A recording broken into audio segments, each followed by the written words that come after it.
Chapter 1. Jiang Pingji, General of the Federation, female, former commander of the 7th Army Corps. Why was there a prefix of former? Because she had died in battle. She clearly remembered that death had come very suddenly, and it had even caught her unprepared. However, there was also a benefit to this. At least before she could feel the pain of death, her consciousness had already been withdrawn from her body. There was a deafening roar in his ears, as if his eardrums were about to burst. The world was dyed red. The next moment, the scenery in front of her turned into silent darkness, and an indescribable chill swept through her soul. Although it was a little regretful to die like this. However, for many warriors, dying so painlessly was also a blessing. However, as an atheist who had always advocated science, she had never thought that people could still feel after death. What she didn't know whether to laugh or cry was that the pain she hadn't experienced before her death was actually experienced after her death. An indescribable pain came from all over her body. She, who usually never frowned when she was injured, almost couldn't help but howl. It hurt, and it was the kind of pain that made her see stars. This kind of pain left a deep impression on her. It was as if she was forced into a small box, and someone was constantly using external force to compress it inwards, reducing the space inside the box. Moreover, there seemed to be no end to this process. It was as if he would not be satisfied until he compressed her to the size of a palm. Suddenly, the bone-piercing pain seemed to have exceeded a certain extreme point, and something crashed into her head with a bang. Ouch! Jiang Pingji couldn't help but want to curl up. The pain in her head even overshadowed the pain in her limbs. She didn't have the slightest bit of rationality or time to think about other things. It was as if other than the pain of explosion and tearing, there was nothing else. Hot. She didn't know how long the intense pain lasted. She even suspected that she had gotten used to it. An indescribable heat completely surrounded her. She felt like she had fallen into a boundless sea of fire, and all the water in her body seemed to be evaporating. Where am I? As this command popped up in her brain, she desperately wanted to open her eyes and look at her surroundings. Could it be that she had fallen into hell? However, things didn't go as she wished. Her eyelids seemed to be filled with lead water. No matter how hard she tried, she couldn't even open a crack. In a daze, as his consciousness drifted away, he heard an indistinct electronic voice. Ding! Palace Intrigue live streaming system is checking the host again. Scanning progress is 1%. The cold and hard electronic voice was getting closer and closer to her. Jiang Pingji subconsciously wanted to perk up her ears so that she could hear the song clearly. Scanning progress 23%, 27%, 36%, 42%, 51%. What is this thing? Jiang Pingji tried hard to gather her scattered consciousness and figure out who the owner of the voice was. However, the other party didn't seem to want to pay attention to it and continued broadcasting something. Beep. Host's body scan completed. Binding confirmed. Binding in progress. Further verification of host identity. Please wait. Verification in progress. Verification complete. Ding! A sharp voice sounded, and Jiang Pingji broke out in a cold sweat.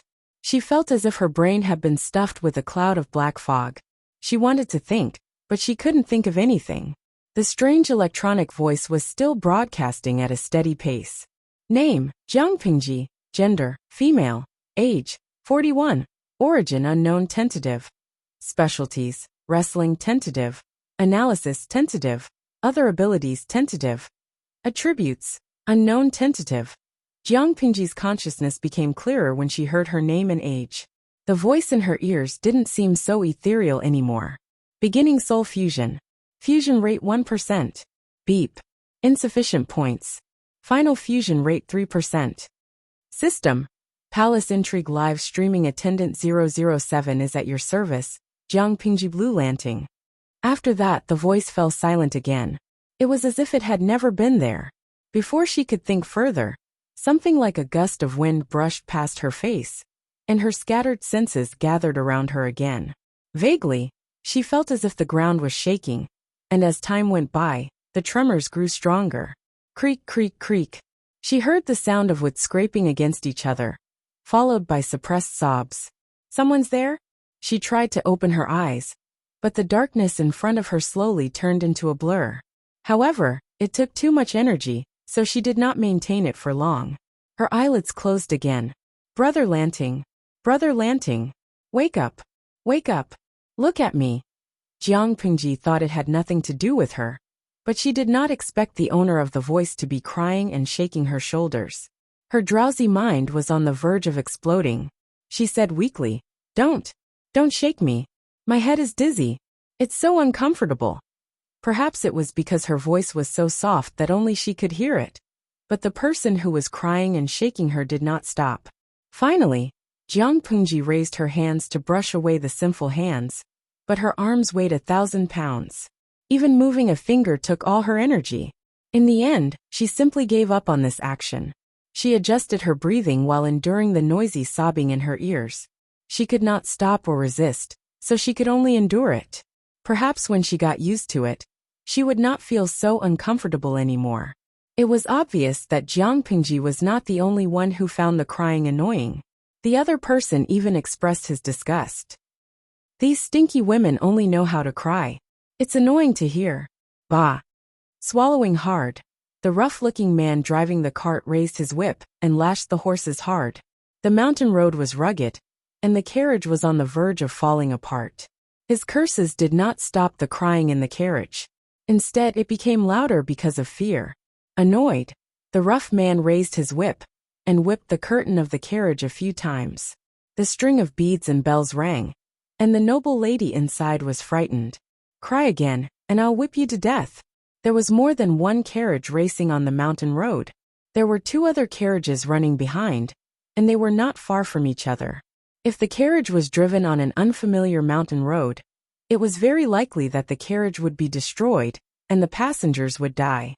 However, the driver was familiar with the road and knew the mountain road like the back of his hand. Moreover, they were in a hurry, so the 3 luxurious carriages looked like they were racing. Chapter 2. That's right. She's pretty, so what if she's a little delicate? Go. As he spoke, the coachman on the other carriage lashed out at the horse's butt. A crude man who doesn't understand pity. If a young lady cries a little, that's also pretty. If it was him crying, I would have slapped him twice. To put it bluntly, this was also a world that valued appearances. No matter how a good-looking beauty cried, it was still a beautiful scene that was pleasing to the eye. If it wasn't good-looking, for example, a 7-foot-tall man, who pretentiously wiped his tears and sobbed, who wouldn't want to slap him in the face? Who asked you to cry blindly? First master, what you say makes sense. Wasn't there someone who said that if he could hug a woman in each arm, he would be dissolute even as a ghost? The burly man with the broadsword on his waist laughed. His voice was so loud that Jiang Pingji could hear it clearly.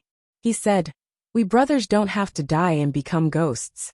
We can still have beauties in our arms and have fun day and night. As soon as he said this, the mountain path was instantly filled with the loud laughter of a few people. There was an indescribable pleasure, lust and wickedness in it. This group of 7 burly men were all bandits living in the deep mountains near Hejian County. They had become bandits, robbing and committing all sorts of crimes. Someone said that a group of fairies had brought their maids and old women out for a stroll, and that there weren't many guards around them. Wasn't this because the heavens had sent a group of fairies to warm their beds, because they were lonely at night? Of course, what shocked them even more was to come. These fairies were actually noble ladies of the gentry clans. Seeing the clan emblem on the carriage, these bandits felt their hearts tremble. Although beauty was attractive, they had to be alive to enjoy it. But when they thought of the high and mighty noble ladies who had to go pale and enjoy themselves under them, who wouldn't have the guts to do so? In the face of beauty and the temptation of profit, the group of ferocious bandits immediately raised the broadswords in their hands and finally reaped a great harvest. Leader, why don't we just kill that sickly person inside and throw him out? It would be too unlucky if he died of illness on the way. The one who spoke was a crippled bandit. He pointed at the carriage and said, He looks like a kid. He's much uglier than those girls. Inside the carriage sat 3 beautiful young girls dressed in silks and satins. They were all quite young, but they were all true beauties. There was also a young man in a green robe curled up in the carriage. The jade crown that bound his hair was gone, and his long black hair was scattered all over the ground. She was curled up in the carriage, unconscious from the heat. Taking a closer look, one could see that his eyes were handsome, and his loose collar revealed a corner of his light yellow doo-doo. His chest was also slightly bulging. This was clearly a girl dressed as a man. The bearded first master laughed. She's a female after all. Let's keep her. We still have our brothers in the village. How can there be enough women? In the past, we didn't even see a female mosquito. Apart from Lao Si, who else had a woman to warm the Kong? Jiang Pengji listened to the conversation outside the carriage and was shocked. Sister Jingxian, Brother Lanting still hasn't woken up. What should we do? Jiang Pengji could hear the girls sobbing. The voice was unfamiliar to her, but the other party's message automatically appeared in her mind. You're already a clay Buddha crossing the river. How can you care about others? Wei Jingxian pursed her pale lips and gripped her handkerchief tightly. Her knuckles were white and red. She snapped. Mind your own business. Being scolded like that, the cat-like girl with red eyes lowered her head in fear. She did not dare to look Wei Jingxian in the eye. Everyone in Hejian County knew that the eldest daughter of the Wei family and the second son of the Lu family had been betrothed since they were young. However, how could the prideful Wei Jingxian maintain her composure when a childhood sweetheart turned into a childhood sweetheart who shared the same gender as her? If not for this incident, would she have to wait until the day of her wedding to find out that her husband was a girl? For Wei Jingxian, the humiliation that her fake husband brought her was probably worse than the unbridled laughter of the bandits outside. It was another unfamiliar girl's voice, but the other party's name still appeared in her mind.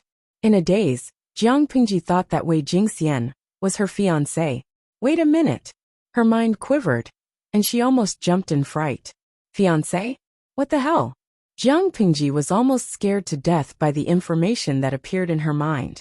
Since when did she have a fiancé? Jiang Pengji began to consciously comb through her thoughts. Finally, she found that there was a stranger's memory in her mind. The owner of the memory was a young man, or rather, a girl dressed as a man. Her name was Lu Lanting. What was going on? Why did a stranger's memory appear in her mind? At this time, before she could think of a reason, the carriage that seemed to be falling apart finally stopped shaking. Stop. Come out, you stinky bitches. Don't make me treat you. The car marks were too obvious. Hejian County might be in chaos now that so many aristocratic ladies had been lost. To put it bluntly, Hejian County might be in chaos now. The bailiffs and servants could follow the carriage marks to find them. They wanted to live longer, and they could not even leave footprints. Therefore, they had to change to another mode of transportation. Boss, why don't we enjoy two of them first? Looking at the beautiful noble ladies climbing down from the carriages one by one like quails, the bandits' eyes were glued to them. One of them licked his dry lips with his saliva, looking like a perverted hungry wolf with his eyes shining. Just the thought of having sex with one of the beauties was enough to make one's blood boil. The girl he had his eyes on was so ashamed that she wanted to die. She wanted to hide herself so that no one could find her. The bandit leader stopped in his tracks and patted his subordinate with his huge palm. What are you thinking about? Go back one by one and take your time. What's the point of playing now? Who knows? Your captors will be here before you can even pull up your belt. With that, the bandit leader licked the blood at the corner of his mouth with a fierce look in his eyes. He looked at the noblewoman with an unfriendly gaze. Although it was easy, they had paid a price. There were more than 20 brothers who had come, but there were only 7 left. Since their boss had spoken, the bandits had no choice but to bear with it, but they could still take advantage of the situation. The crippled bandit carried the unconscious Jiang Pengji out of the carriage, cursing as he did so. No one knew that Lu Lanting, whose brain was about to explode, had quietly opened her eyes and then closed them again. System, Jiang Pengji called out in her heart, and a clean, transparent panel appeared in front of her. Name, Lu Lanting, Lu Shi Lanting, also known as Lu Lanting. Base strength 5. Strength fusion plus 30. Gender, female, disguised as a man, replacing the deceased brother. Lu Lanting, age, 4112. Born in the third year of Tianwu's flower festival birth. The second son, eldest, of the Liu family in Hejian County.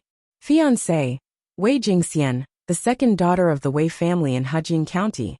Specialty: 6 arts of rights, beginner, fighting, expert, analysis, tentative, other abilities, tentative, attributes, charm, hidden 21, appearance 75, channel, live stream, sufficient points yet to be unlocked.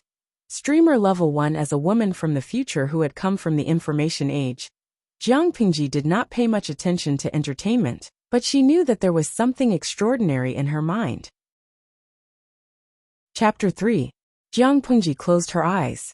She had regained consciousness a long time ago, but she still couldn't control her limbs, which meant she couldn't use force to protect herself. After a brief observation of her surroundings, she decided to remain unconscious and secretly accumulate her strength. The system's voice was electronic, and it spoke haltingly. I am 007, your palace intrigue streaming attendant. Jiang Pingji raised her eyebrows discreetly. There's another memory in my head that doesn't belong to me. Is that also you're doing? It would be strange if she felt good to find a stranger's memory in her head the moment she woke up. Memories were the most private of secrets. What was the difference between an outsider's interference and flirting with a virgin? The system was silent for a moment, then it answered dutifully. Don't panic, host. That's the memory of the original owner of this body. For you, it's like a supplementary plugin for playing a game. It can help you quickly understand this era and integrate into it. No matter how unhappy she was, Jiang Pingji knew she couldn't just fall out with the system. I remember that I'm already dead. She chose to change the topic. There were some things she had to clarify. From the commander of the 7th Army to a weak girl. She even accidentally entered an ancient world. Even if she had a strong heart, she still couldn't wrap her head around it. Was it that hard for her to just die? How crazy was the system? It didn't even let the dead go. It didn't respect the dead, hooked the souls of the dead, and continued to whip and use them. Was the system out of its mind? Her impression of the ancient era was simple and crude, barbaric. The system seemed to know what Jiang Pingji was thinking, so it quickly explained. Everything is just a coincidence. It's not what the host thinks. It didn't have the ability to hook anyone's soul as it pleased. If it wasn't for Jiang Pingji's strong soul, and the fact that she happened to appear in the space crack, the system wouldn't have chosen her. It could only be said that everything was just a beautiful coincidence. Jiang Pingji's eyebrows twitched as she listened to the system. She felt uncomfortable that her secrets were being peeped at. You said you're the system? Yes, its full name is Multidimensional Palace Intrigue Streaming System. You're the only streamer I need to serve. The system replied in a businesslike manner. As the host, your mission is to start a live broadcast. Broadcast how you became the queen of the world, from an aristocratic family. Live stream, as an empress? If she had not closed her eyes, Jiang Pingji would have widened her eyes in shock. What the hell was this? She had no interest in it at all. That's it. Palace intrigue? Empress? Trash system, what use do I have for you? The system seemed to have seen through everything. Seeing that Jiang Pingji looked down on it, it could not help but say proudly. This is not an ordinary streaming system that deceives people, but a dimension. Please pay attention to these 2 bolded words. This is very important. The audience watching the live stream won't be limited to a single dimension. As the host's level increases, he'll be able to unlock the right to live stream in other dimensions. For example, if the host can unlock the qualification to the cultivation dimension, if the audience there is satisfied, they can even reward you with elixirs, cultivation techniques, rare herbs, and even immortal demon beasts. Jiang Pingji thought about it. After weighing the pros and cons, she decisively chose to reject it. I'm still not interested. Damn it. If the dimension where the live stream happened to be her old nest, the animals in the 7th Army would laugh at her for the rest of her life. The system was silent. It had never met a host who was so unmoved by force or persuasion. Or rather, a person with a hole in their brain. Was the information it threw out not tempting enough? Or was there something wrong with the host's IQ, and her language comprehension ability was deficient? It was said that it was a dimensional streaming system. This was equivalent to an alternative dimensional trading system. Through the reward from the audience, the host could obtain items from another dimension. The advantage of a small investment was that if it could connect to the cultivation dimension and receive elixirs, spiritual beasts, or cultivation techniques as rewards, the host could even become a cultivator. Perhaps he could even become immortal. This was a benefit that others might not be able to get even if they begged on their knees. After listening to it, which of the previous hosts did not have their eyes lit up? There was no need for it to urge them to start a live stream. They took the initiative to apply and worked diligently every day. It was extremely worry-free. It had been smooth sailing for so long, but it was the first time the system had encountered such an uncooperative thorn. The system felt wronged. It felt bitter in its heart, but it could not express its bitterness. Why couldn't it be given a worry-free host? However, the system was bound to Jiang Pingji. It could not be separated from her in a short period of time. Therefore, even if it was unwilling, it could only rely on her now. Even if it had to coax her and call her ancestor, it had to coax her to start a live stream. After thinking about it, the system analyzed many possibilities and finally picked out a strong temptation.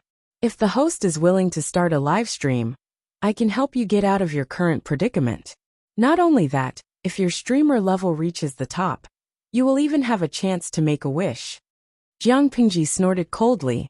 You're not bad. You can actually pinpoint my lifeline. I'm not interested in the second one, but the first one is a little interesting. Those bandits had a lot of human lives on their hands. If that group of beautiful girls entered the bandits' lair, their fates could be foreseen. The system was choked by her. According to a normal person's thinking, wouldn't they be more concerned about the second one? That was the benefit that was linked to its own interests. If Jiang Pingji could reach the top of the streamer level, she could easily make a wish to go back in time and change history. However, that was not the point. As long as it could coax Jiang Pingji to start a live stream, the other details could be discussed later. So the host agrees to start a live stream?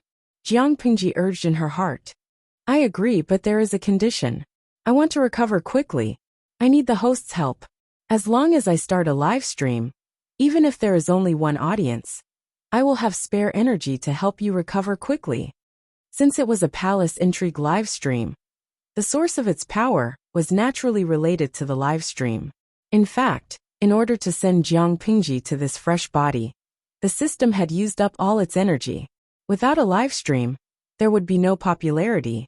As a live stream system, how was it different from a salted fish?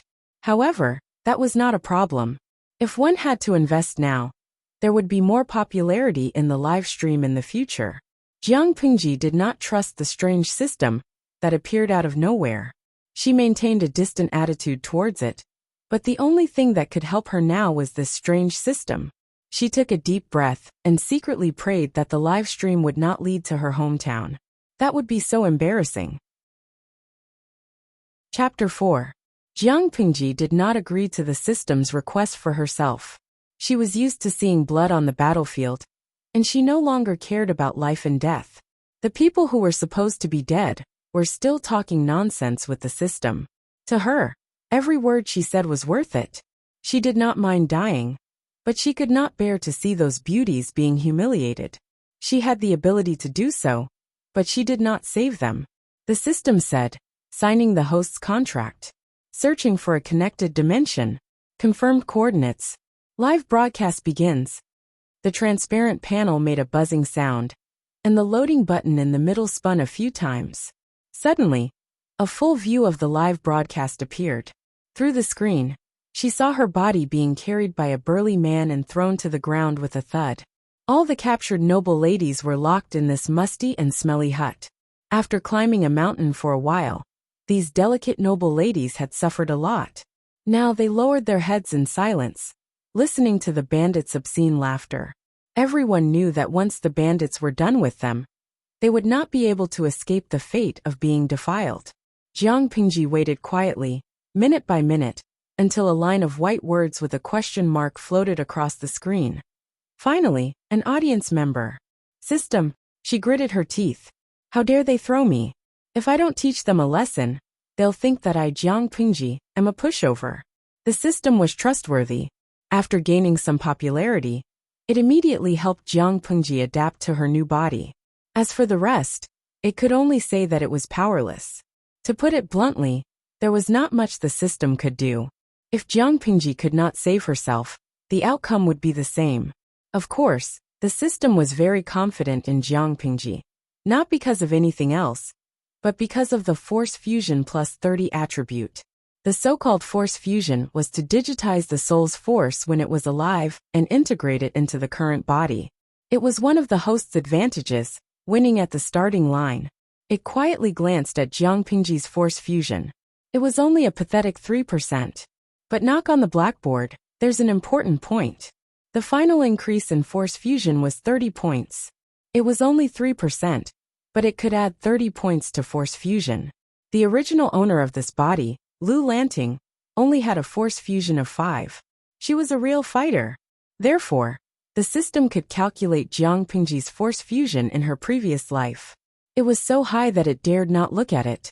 The body's Force Fusion and Force Fusion only had 35 points, which was basically the same as an ordinary adult man in this era.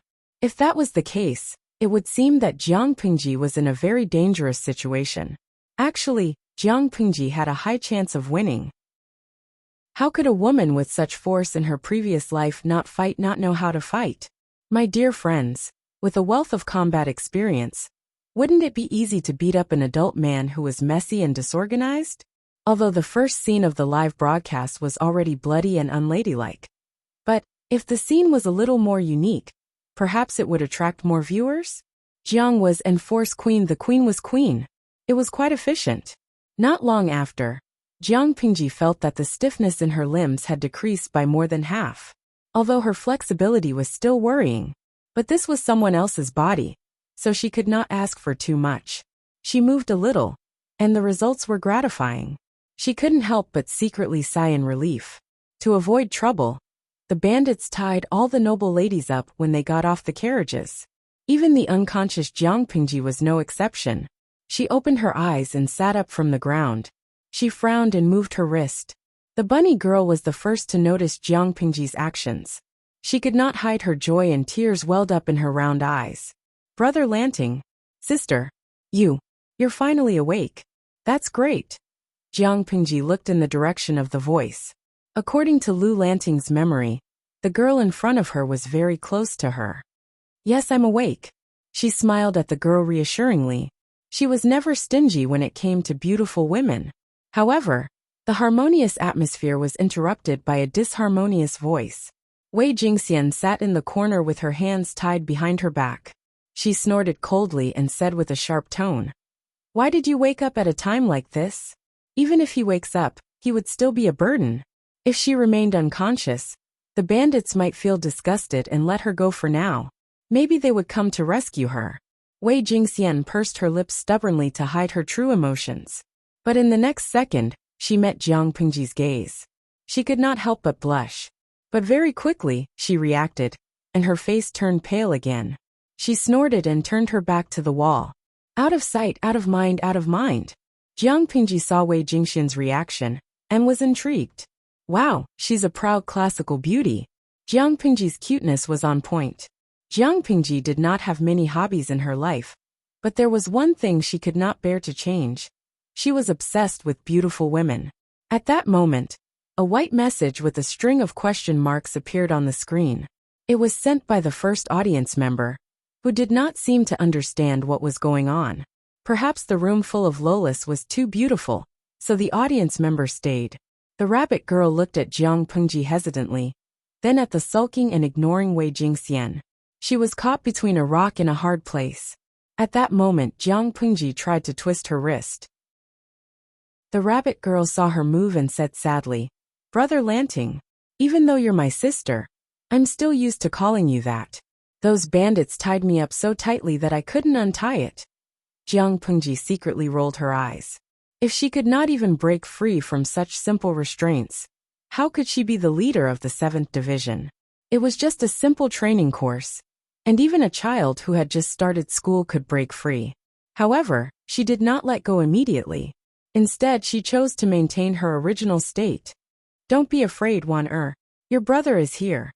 After saying that, there was some muffled laughter in the room, as if mocking Jiang Pingji for overestimating herself and calling herself brother.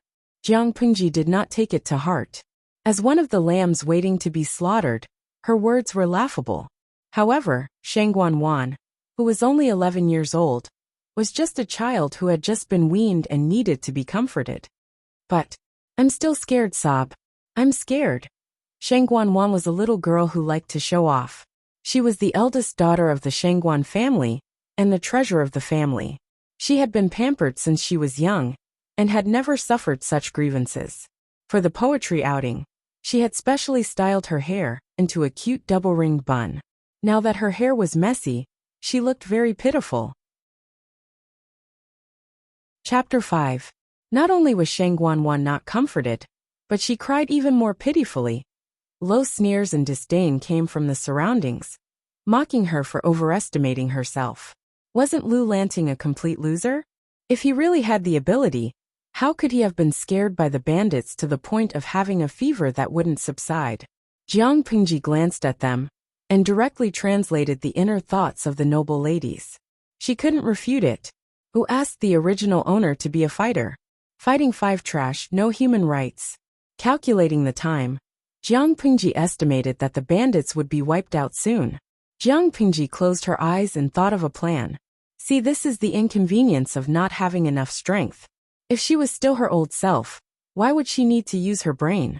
She directly kicked open the door of the small dark room and tore apart any bandit she encountered with her bare hands. Her martial arts skills were not something that could be reasoned with. The simple and dim room was filled with a depressing atmosphere. No one said a word. The one who was most confused was probably that audience member. After a while, Jiang Pingji saw that the audience could not help but post a third bullet screen. This time it was not a series of question marks. Tudafetio can I ask, what is the host broadcasting? He stared blankly for a long time. Other than a few words from a group of people in ancient costumes, there was nothing else. However, the Lolas in this room were really good looking. When they grew up, they would definitely charm people to death. Jiang Pingji lowered her eyes and seemed to be thinking about something. Seeing this, the system immediately reminded her. You don't have to speak directly. You can use your mind to transmit what you want to say. Host V. The main mission is to broadcast how to be a queen, and the current side mission is to save a room full of little Lolas. If the live broadcast fails, you may see all the little Lolas, including me, being raped by the bandits outside in real time. The system? What kind of host would be so brazen and frightening? The audience member sent another string of white ellipses. It was obvious that he was also frightened by Jiang Pingji, who was tough and violent. Tudafetio. I hope the host can complete the side mission. Moreover, it's currently the harmony period, so the scene of the side mission failing cannot be shown. The audience member was also extremely embarrassed, or it could be said that he did not take what Jiang Pingji said seriously. Jiang Pingji raised her eyebrows and secretly poked the system. Will it be banned if the content is too inappropriate for children? The system said proudly. This is a direct live broadcast through the channel of the plane. The means over there cannot block the host's live broadcast channel. Since it was marked as a Palace Struggle live broadcast system, how could it not have dark content that was not suitable for children? Thinking about it, in order to climb up the ranks, which of the women in the palace didn't do their best? Which of them did not exhaust their brains? Which one of them didn't use all their means? Which one of them was not sinister and vicious? The system's mind was filled with plots and schemes, but Jiang Pingji was thinking of another scene.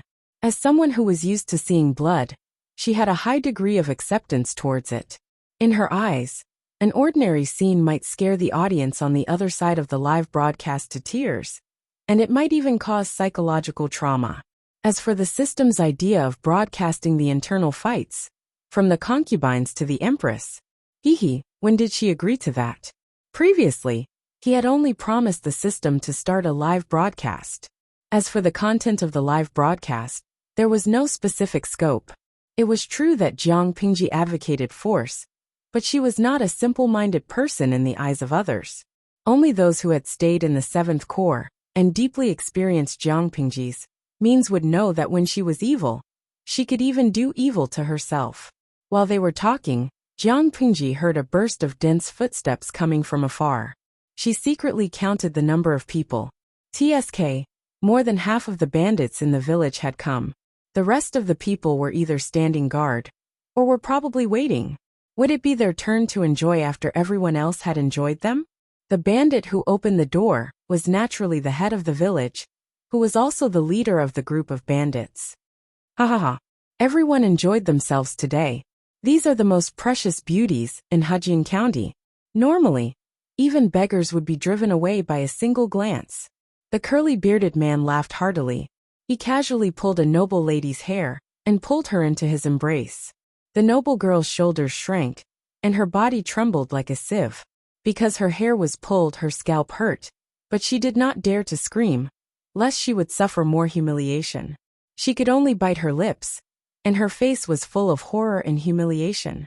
The bandit leader only cared about his own happiness. He did not notice the slight change in the eyes of the noble girl in his arms. Jiang Pingji saw all this. She looked away and saw that the 2nd and 3rd leaders of the bandits were also hugging a beauty. If she did not make a move, it was estimated that in a few minutes, these people would have a scene that was not suitable for children on the spot. Raising her eyebrows, Jiang Pingji suddenly stood up. Her slightly heroic face was full of playfulness, and she shouted to stop them. Wait a minute.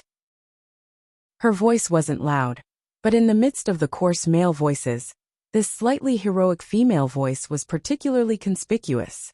What? The outstretched hand of the bandit leader paused. He looked in the direction of the voice and saw that Jiang Pingji had stood up, but her clothes were still so messy. The bandit leader could not help but scornfully tease her.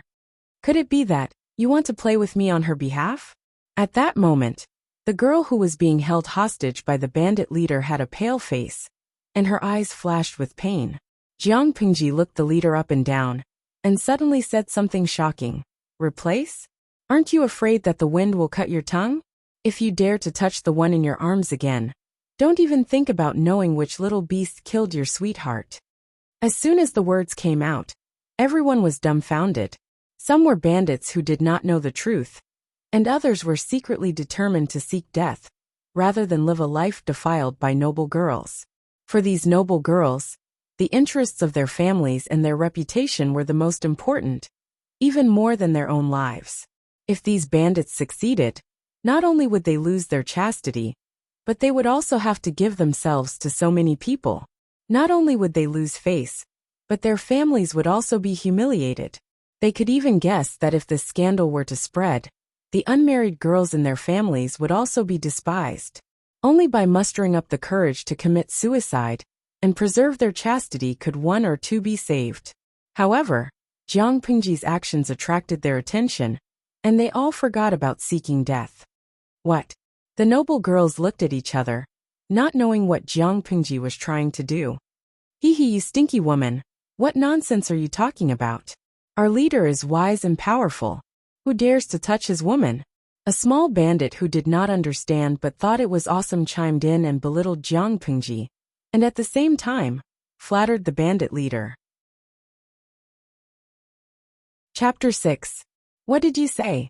The bandit leader strode forward, wanting to grab Jiang Pingji's collar and ask for clarification. She sidestepped and spun around, nimbly avoiding the hand that was reaching out in excitement. I don't like it when people touch me. Seeing that his hands missed, the bandit leader was slightly startled. He suppressed the excitement in his heart and grinned, revealing a mouthful of yellow teeth. Coupled with his bearded face, he looked as ferocious as a green-faced yiksha. Who are you? What do you know? It doesn't matter who I am. You wouldn't know me anyway. All you need to know is that I know more than you know. The bandit leader's eyes flickered, and he looked at Jiang Pingji with cold, murderous intent. He even held the hilt of the sword at his waist with one hand. I know that you committed murder in a fit of rage, because your sweetheart was defiled to death. In the end, you were flogged and exiled to Zisang. It's just that you ran away halfway, and sneaked to Hejian County to become a bandit. Am I right? The bandits in the background were dumbfounded, and the other noble ladies were even more attracted by her actions, forgetting that they were in danger for a moment. What was going on? The system. Damn, how did this guy know? How did she know all this without the help of the system? As a super system that could broadcast across dimensions, its functions were naturally not limited to those revealed. It planned to slowly reveal its abilities in the future.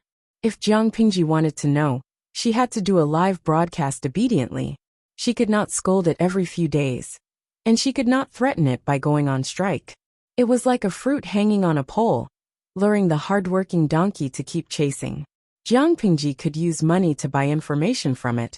As long as it was not highly confidential, she could buy it with money, including the past of the bandit leader. But it was poor now. Even if it wanted to help Jiang Pingji, it was powerless. So the question was, how was this guy so sure that the bandit leader had such a tragic sweetheart? The leader of the bandits stared at Jiang Pingji coldly, then suddenly looked up to the sky and laughed. What nonsense! You haven't visited your mother in a long time, right? Jiang Pingji was not affected. She continued, you claim to be a filial son, but you were exiled and fled. You were even willing to become a bandit, but you never went back to see her. Is that your filial piety? As if someone had pressed the pause button, the bandit leader's smile froze in a comical arc. In the end, he fiercely gritted his teeth and revealed his ferocious appearance. Oh, so you want to kill me now? He was like a cat whose tail had been stepped on. Other than scratching it a few times, what else could he do? Have you ever thought about your pitiful sweetheart when you committed such atrocities against a woman? Before she died, she was full of joy waiting to marry you. The room was silent, and the atmosphere was so oppressive that no one dared to breathe. Everyone couldn't help but peek at the bandit leader's face out of curiosity. There was a bold bandit who wanted to take advantage of a noble lady. The bandit leader drew out his long sword and almost cut off his nose. Ignoring the frightened bandit, he looked at Jiang Pingji coldly and asked, "Tell me, which animal did this?" Jiang Pingji smiled coldly. Her posture was so arrogant that she was like a queen sitting on the throne. "Is this your attitude when you ask for help? You are my prisoner. If you don't tell me, believe it or not, I will let a group of brothers gang up on you bitches one by one." The bandit leader had lost his patience because of Jiang Pingji's provocation. He almost couldn't control his explosive temper. Haha. Jiang Pingji didn't seem to be threatened at all. Her hands were tied, but she looked at ease, as if she was the bandit in control of everything. "What are you laughing at?" Seeing Jiang Pingji smile, the bandit leader had an indescribable strange feeling in his heart. "I'm laughing at the same scene when your sweetheart was forced. The situation is so similar." Jiang Pingji's reputation as a devil spread throughout the 7th Corps. Many officers were deeply affected by her. In addition to her frightening strength, she was also known for her mouth. Strong and violent strength, plus the max skill of poisoning people to death equals a moving killing machine in human form. If the troublemaker was in a good mood, he might be able to keep his body intact. If he was in a bad mood, he would live a life worse than death. As soon as the words came out, the bandit leader's anger, which was on the verge of exploding, was forcibly suppressed. He reached out and pushed the noblewoman forward. She directly fell into Jiang Pingji's arms, which made her pretty face blush. The bandit leader suppressed his voice and threatened, "How dare you lie to me? When I have enough fun with you, I will sell you to the brothel." "Lie? May I ask which part of what I said was false from the beginning to the end? If it was false, would you not dare to move?" Jiang Pingji smiled contemptuously. Her black hair, which was obviously to add to her feminine image, was set off by her charm. It was not the charm that attracted men, but the charm that attracted women. It was the kind that was a little bad, but not too bad. It was full of seductive charm that tickled people's hearts. Even Wei Jingxian, who didn't want to talk to her at first, quietly turned around. Her eyes were filled with vague concern, confusion, and suspicion. "I've done everything you wanted me to do. Then tell me, which animals did this to Xi and Yang?" He inserted his fingers into his hair, and looked as if he was in so much pain that he wanted to die. Everyone else could not help but be moved. Only Jiang Pingji sneered. Scum. She said, she died a few years ago. And you even forgot her name? She's called Xingyang? The bandit leader's movement froze. His eyes were now really bloodshot. Yes, his sweetheart was not called Xingyang. His behavior just now was half true. On one hand, he hoped that Jiang Pengji really knew something. But on the other hand, he secretly hoped that it was just a trick. Fine. The bandit leader wiped his face with both hands and took a deep breath. As long as you tell me which animals hurt Emonyang, I can guarantee that you will walk out of here safely. No one will dare to lay a finger on you. Refuse. Your offer is too little. How can I alone be worth such important information? Jiang Pengji was not tempted at all. Then what do you want? The bandit leader hurriedly asked. His gaze swept across all the noble ladies in the room, and he suddenly came to a realization. He sneered and spat. Really greedy. He actually wants all the beauties. It's up to you. If you don't believe me, you can reject my offer. You can try and see if I'll be forced to tell you a few words. Jiang Pengji looked like a dead pig that was not afraid of boiling water. Her eyes swept across all the faces of the bandits, and she snorted in disdain. In an instant, everyone had an indescribable feeling. It was as if they were virgins who had been molested and played with. The humiliation and discomfort they felt in their hearts? No, who was the one who was molested? Who was the one who suffered? For a moment, Face was still confused. Boss. Although some of them were influenced by Jiang Pengji, the rest were still very professional. They had robbed so many noble ladies in Hejian County. Would those people let them go? Chapter 7. Shut up. For the bandit leader, nothing was more important than finding out who killed Emonyang. I'll do it. The people here were all fugitives who had turned into bandits. Who would really obey anyone? The bandit leader's actions had hurt the group's interests. Since that was the case, they might as well kill him and enjoy the beauties. They didn't have anyone they liked anyway. That B***TCH's tricks were no threat to them. As they thought about it, Jiang Pengji suddenly asked the second-in-command, whose eyes were flickering. Do you want to know where your son was kidnapped? Her beautiful eyes turned to another bandit. Don't you want to know how many times your wife and brothers cheated on you? The crowd was speechless. Now those who were tempted did not dare to act rashly. Unlike the bandit leader's secret past, many people in the village knew that the second-in-command had lost his son when he was young. They also knew that the second-in-command's body could still function, but he couldn't have a baby. Without a baby, he was no different from a eunuch. Therefore, his son was his last hope. It was very important. As for the fourth-in-command's wife cheated on him. Pfft. Some of the well-informed ones were laughing in their hearts.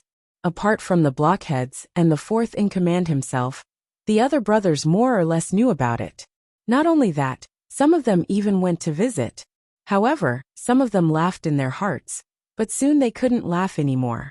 The fourth-in-command didn't have any feelings for his wife, but he was very possessive. If he knew who had touched her, the consequences would be fatal. For a moment, everyone had their own thoughts. No one dared to cover Jiang Pengji's mouth. Wouldn't that be a confession? Therefore, they could only sweat in secret and hope that Jiang Pengji was making a wild guess. But who could make such an accurate wild guess? The moment she opened her mouth, she stepped on the sore spot of others. That was too mysterious. If you want to know. Jiang Pengji looked around and saw everyone's reaction. Then in front of all the bandits, she easily broke the hemp rope that bound her hands.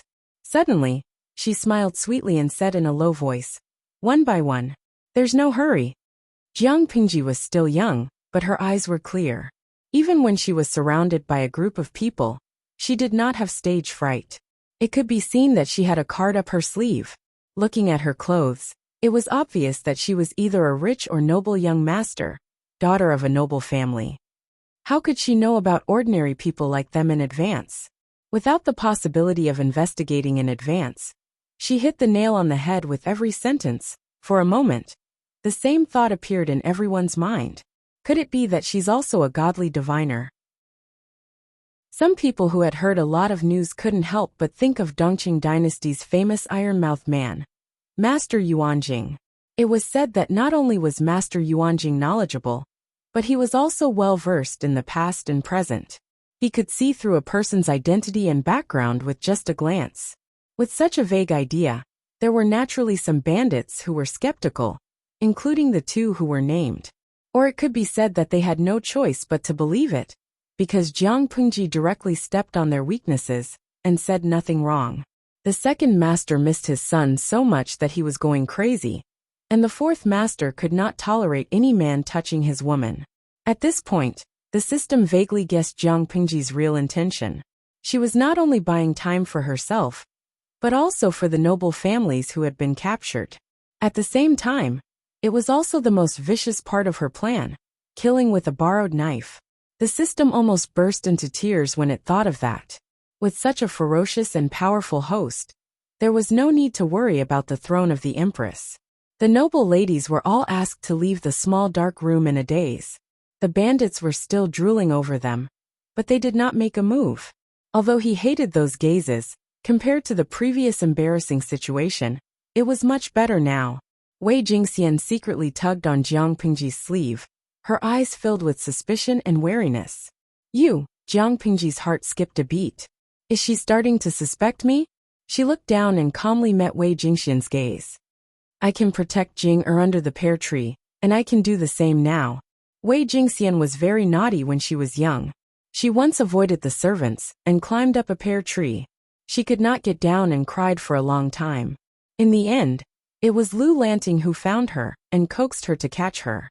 In the end, the little girl was too plump, and Lu Lanting, who was a weakling, was forced to recuperate for 3 months. That was a secret that only Wei Jingxian and Lu Lanting knew. Not even her personal servants knew about it.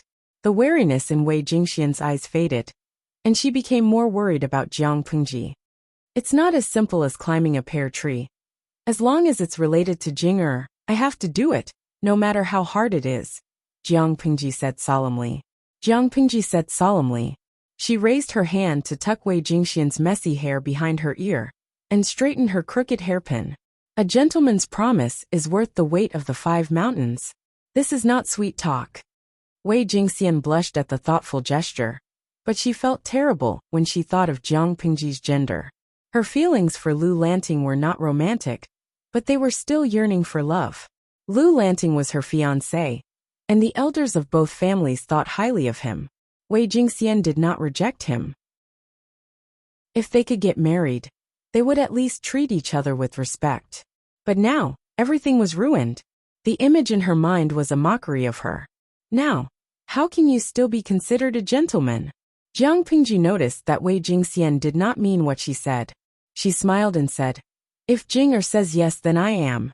If Jing says no, then I am not.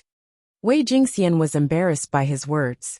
She could no longer maintain her cold and aloof expression.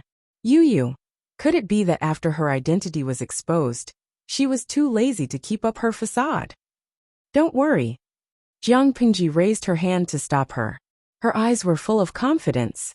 Jing, don't you trust me? Wei Jingxian was speechless.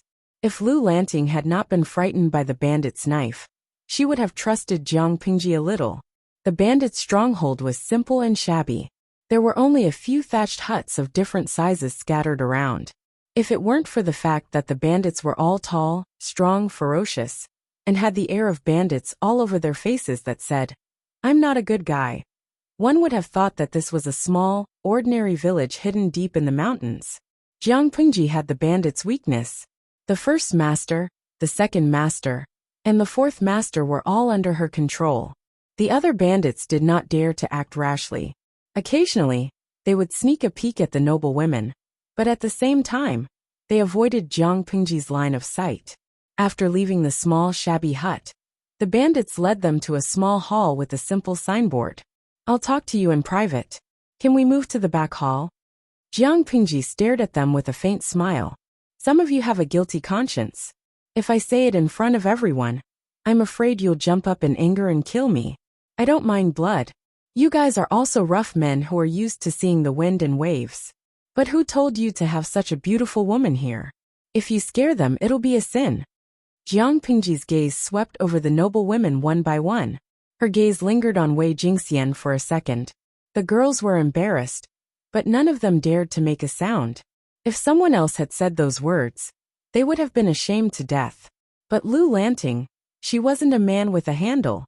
If she overreacted, would she not look like a spoiled brat? Wei Jingxian could not help but blush, but she quickly regained her composure. Chapter 8. Let's talk in the back hall alone. You have guts. Haha, I admire you. Please. The bandit leader seemed to have read some books. Although his behavior was also vulgar, compared to the bandits around him, he looked more scholarly and refined. While Jiang Pingji was sizing up the bandit leader, he was sizing her up as well, looking at Jiang Pingji, then looking at the noble ladies who couldn't help but hide behind her. There was an indescribable strange feeling in their hearts. It seemed that everyone in the house, including this woman with a temper, were women? Why were they so manly? Lanting. Wei Jingxian's heart raced when she saw that Jiang Pingji was really going to talk to the bandit leader alone. Although they had fallen into the bandits' lair and lost their reputation, they had not been harmed in any way. If they could be saved, their reputation would be tarnished. But if Jiang Pingji was alone with the bandit, it would be hard to explain. Don't worry. Wait for me. Jiang Pingji blinked her right eye.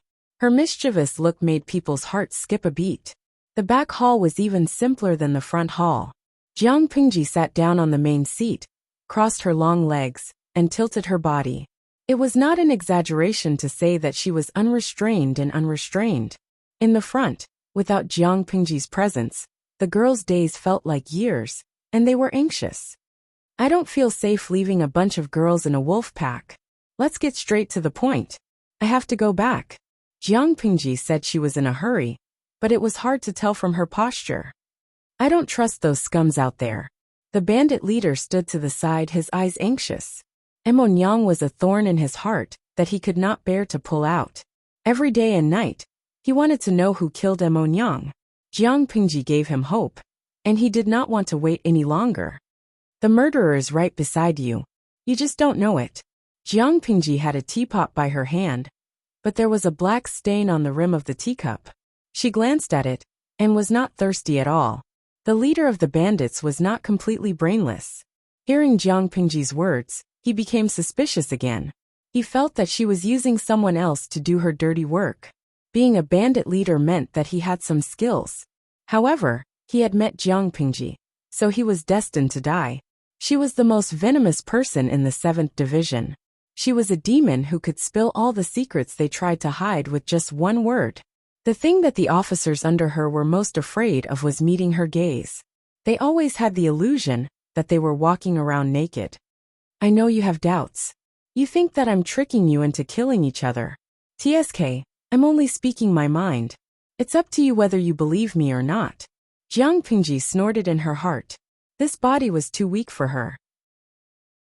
She could definitely escape by herself, but those noble ladies might be mistakenly killed by the furious bandits. For a perfectionist like her who had obsessive-compulsive disorder, this was simply intolerable. The murderer is from your hometown, the one with a lame foot and a slightly bent back. While you were out hunting, he took the opportunity to force himself on Emonyang and threaten her not to say a word. Emonyang was deeply in love with you. She felt so guilty that she killed herself in the end. The bandit leader's doubts disappeared when he heard that. He could not believe it anymore. Jiang Pingji was not the only one who didn't know that he and the lame man were from the same hometown. They would at most nod at each other and occasionally take care of each other, but they kept their distance. They did not tell anyone about their relationship. How could he not believe Jiang Pingji when she pointed it out? If you don't believe me, you can take off his clothes and see if there are any wounds on his back from when Emonyang was raped. Emonyang is a chaste woman. She would rather die than submit to them. She fought them with all her might, but she's just a weak first-level girl. As soon as he finished speaking, the bandit leader walked out with his sword in hand. Not long after, the terrified screams of the noble ladies could be heard. Smelling the stench of blood in the air, her plump lips curled up slightly as she said in a clear voice, "Next." The system was speechless. Even though it was an emotionless system, it still felt like it was going to explode at the sight of its host. The second in command walked in with a pale face. He looked at Jiang Pingji with a guarded expression. The leader had rushed out of the back hall and grabbed an inconspicuous man. Without a word, he tore off his clothes. His expression was deranged and his eyes were bloodshot. The sight of him sent chills down one's spine. The man had knelt down and begged for mercy. Somehow, the leader had provoked him and chopped off his head. Your son was so young when he went missing. Jiang Pingji was not affected by the screams of the noble ladies. She could smell the blood in the air and knew that the first stage of her goal had been achieved. You want to see him? Of course. Speaking of his son, the second-in-command's desire for his son took over. His eyes were sparkling. He was an idiot. He never did anything serious. He always stirred up trouble because he was strong. When he was rich, he enjoyed himself. He slept in brothels and had sex with prostitutes. When he had no money, he went looking for his parents. When he was old, he married an unlucky man in the village who had lost his mother. After 2 years of marriage, he had a chubby boy. However, having a child did not calm him down. He continued to cause trouble every day. Once he kicked an iron plate. He was beaten up by a more powerful person. He even got kicked twice and fainted from the pain. Later he recovered. The job could still be used, but the doctor said he would not be able to have a child. He immediately thought of his only son when he could not have a child. He kept a close eye on him every day, fearing that something would happen to him. If this child died, wouldn't he be without descendants for the rest of his life? No one would offer incense to him after he died. Without a filial son, what was there to look forward to? However, what he feared came true. His son disappeared when he was 4 years old. He could not be found. His wife cried so much that she was blind. Your son. TSK. Everything bodes ill. Jiang Pingji shook her head and sighed. It is the people who suffer from natural and man-made disasters. That year, there was no harvest. You and your wife took good care of your son. You had good intentions, but it was easy to get into trouble. Before he finished speaking, he suddenly thought of something. His eyes turned red, and he fell to the ground, as if all the energy in his body had been sucked out. During the year of the drought, everyone could not afford to eat. They could only eat wild grass and tree bark, but some people would catch other people's children to fill their stomachs. He was young and strong. He could barely feed his family. Sometimes, he was so greedy that he would touch other people's children. Thinking of this, the second leader knelt on the ground helplessly and crazily, crying and praying. With tears streaming down his face, he begged, Living immortal, please tell me, which black-hearted person actually treats my son like this? He is my lifeline. Jiang Pingji lowered her eyes and said calmly, Since you are begging me, I have to tell you. The person who ate your son is from the same village as you. He is also a greedy person like you. I don't know more than that. You can find out for yourself. The system poked Jiang Pingji. Didn't you plan to let them kill each other? Why didn't she tell them who the murderer was? She just said it was someone from the same village. What if they really went to the village to look for him? Stupid. Jiang Pingji secretly curled her lips and chuckled. I am not a god. How would I know who is from the same village? System. Yen%. Yen hashtag yen hashtag. Knowing that Lu Lanting was not a brother but a sister, she felt that it was okay to be close. In the past, she had liked Lu Lanting and hoped to have a gentle brother who would protect her. He was not like the brothers in the family, who seemed harmonious on the surface, but were secretly mean. Sheng Guanwan had a good impression of Lu Lanting. However, at that time, Lu Lanting was engaged to Wei Jingxian, so she treated other noble ladies with disdain, which made her depressed for a long time. Although Sheng Guanwan was young, she was very clever and cunning. Lu Lanting was engaged to Wei Jingxian. Even if she treated Lu Lanting as a brother, others would still be jealous of her. Now that the brother had become the sister, she could act coquettishly. Could it be that those talkative maidservants would also make irresponsible remarks when they saw two beautiful girls hugging each other? Sheng Guanwan was favored in the family, not only because she was the only daughter of the first wife, but also because she liked to act coquettishly in front of the elders. She was different from the other noble ladies who behaved like yes-men. He was like a happy person, always able to coax the elders until their faces were glowing, and they were smiling nonstop. Wei Jingxian's eyes widened when she saw Sheng Guanwan like that. She was about to say that it was inappropriate for men and women to touch each other, not to mention that Lu Lanting was engaged. However, when she saw the doting smile on Jiang Pingji's face, she swallowed her words. Her chest hurt. Lu Lanting was a woman. A woman. A woman. I didn't expect them to keep their promise. Why do you think these vicious bandits are gentlemanly? Jiang Pingji imitated Lu Lanting's usual tone, and slowly added her own. They're just stalling for time. But, Sheng Guanwan's eyes widened. She covered her mouth with both hands, afraid that the bandits outside would overhear her. She lowered her voice and said anxiously, But, if they don't give up, we'll still be in danger. Jiang Pingji raised her hand, and gently pinched the little girl's cheeks. Who said so? Brother Lanting will take you away soon. Sheng Guanwan's chubby cheeks were full of collagen. It felt so good to the touch. Jiang Pingji took the jade hairpin from her hair. Let me borrow your hairpin. Sheng Guanwan blushed, and hid behind Wei Jingxian coquettishly. Brother Lanting, now that you've lost your cover, you've finally shown your fox tail. Jiang Pingji was amused. She crossed her arms in front of her chest, and licked the back of her molars. Her smile was full of evil charm, and a little naughty. Since you're teasing me, I won't take you away. But I'll take Jinger with me. Wei Jingxian, who was ridiculed for no reason, was embarrassed and annoyed. But Jiang Pingji was indifferent. In the end, Jiang Pingji could only glare at her to warn her not to talk nonsense. To an outsider, Jiang Pingji looked shy. If it was a man who was being glared at, his bones would have gone limp. Needless to say, there really was a person whose bones had gone soft. But it was not a bandit. It was Tudefaccio, a member of the audience. As a member of the audience, Tudefaccio tipped Jiang Pingji 520 lollipops to show his presence. Tudefaccio. That little girl is so cute. I almost fell off the computer table. 520 lollipops? What the hell? Jiang Pingji frowned and poked the system. What's that? The system was speaking in an electronic voice, but it spoke very quickly. Jiang Pingji could feel its excitement and joy.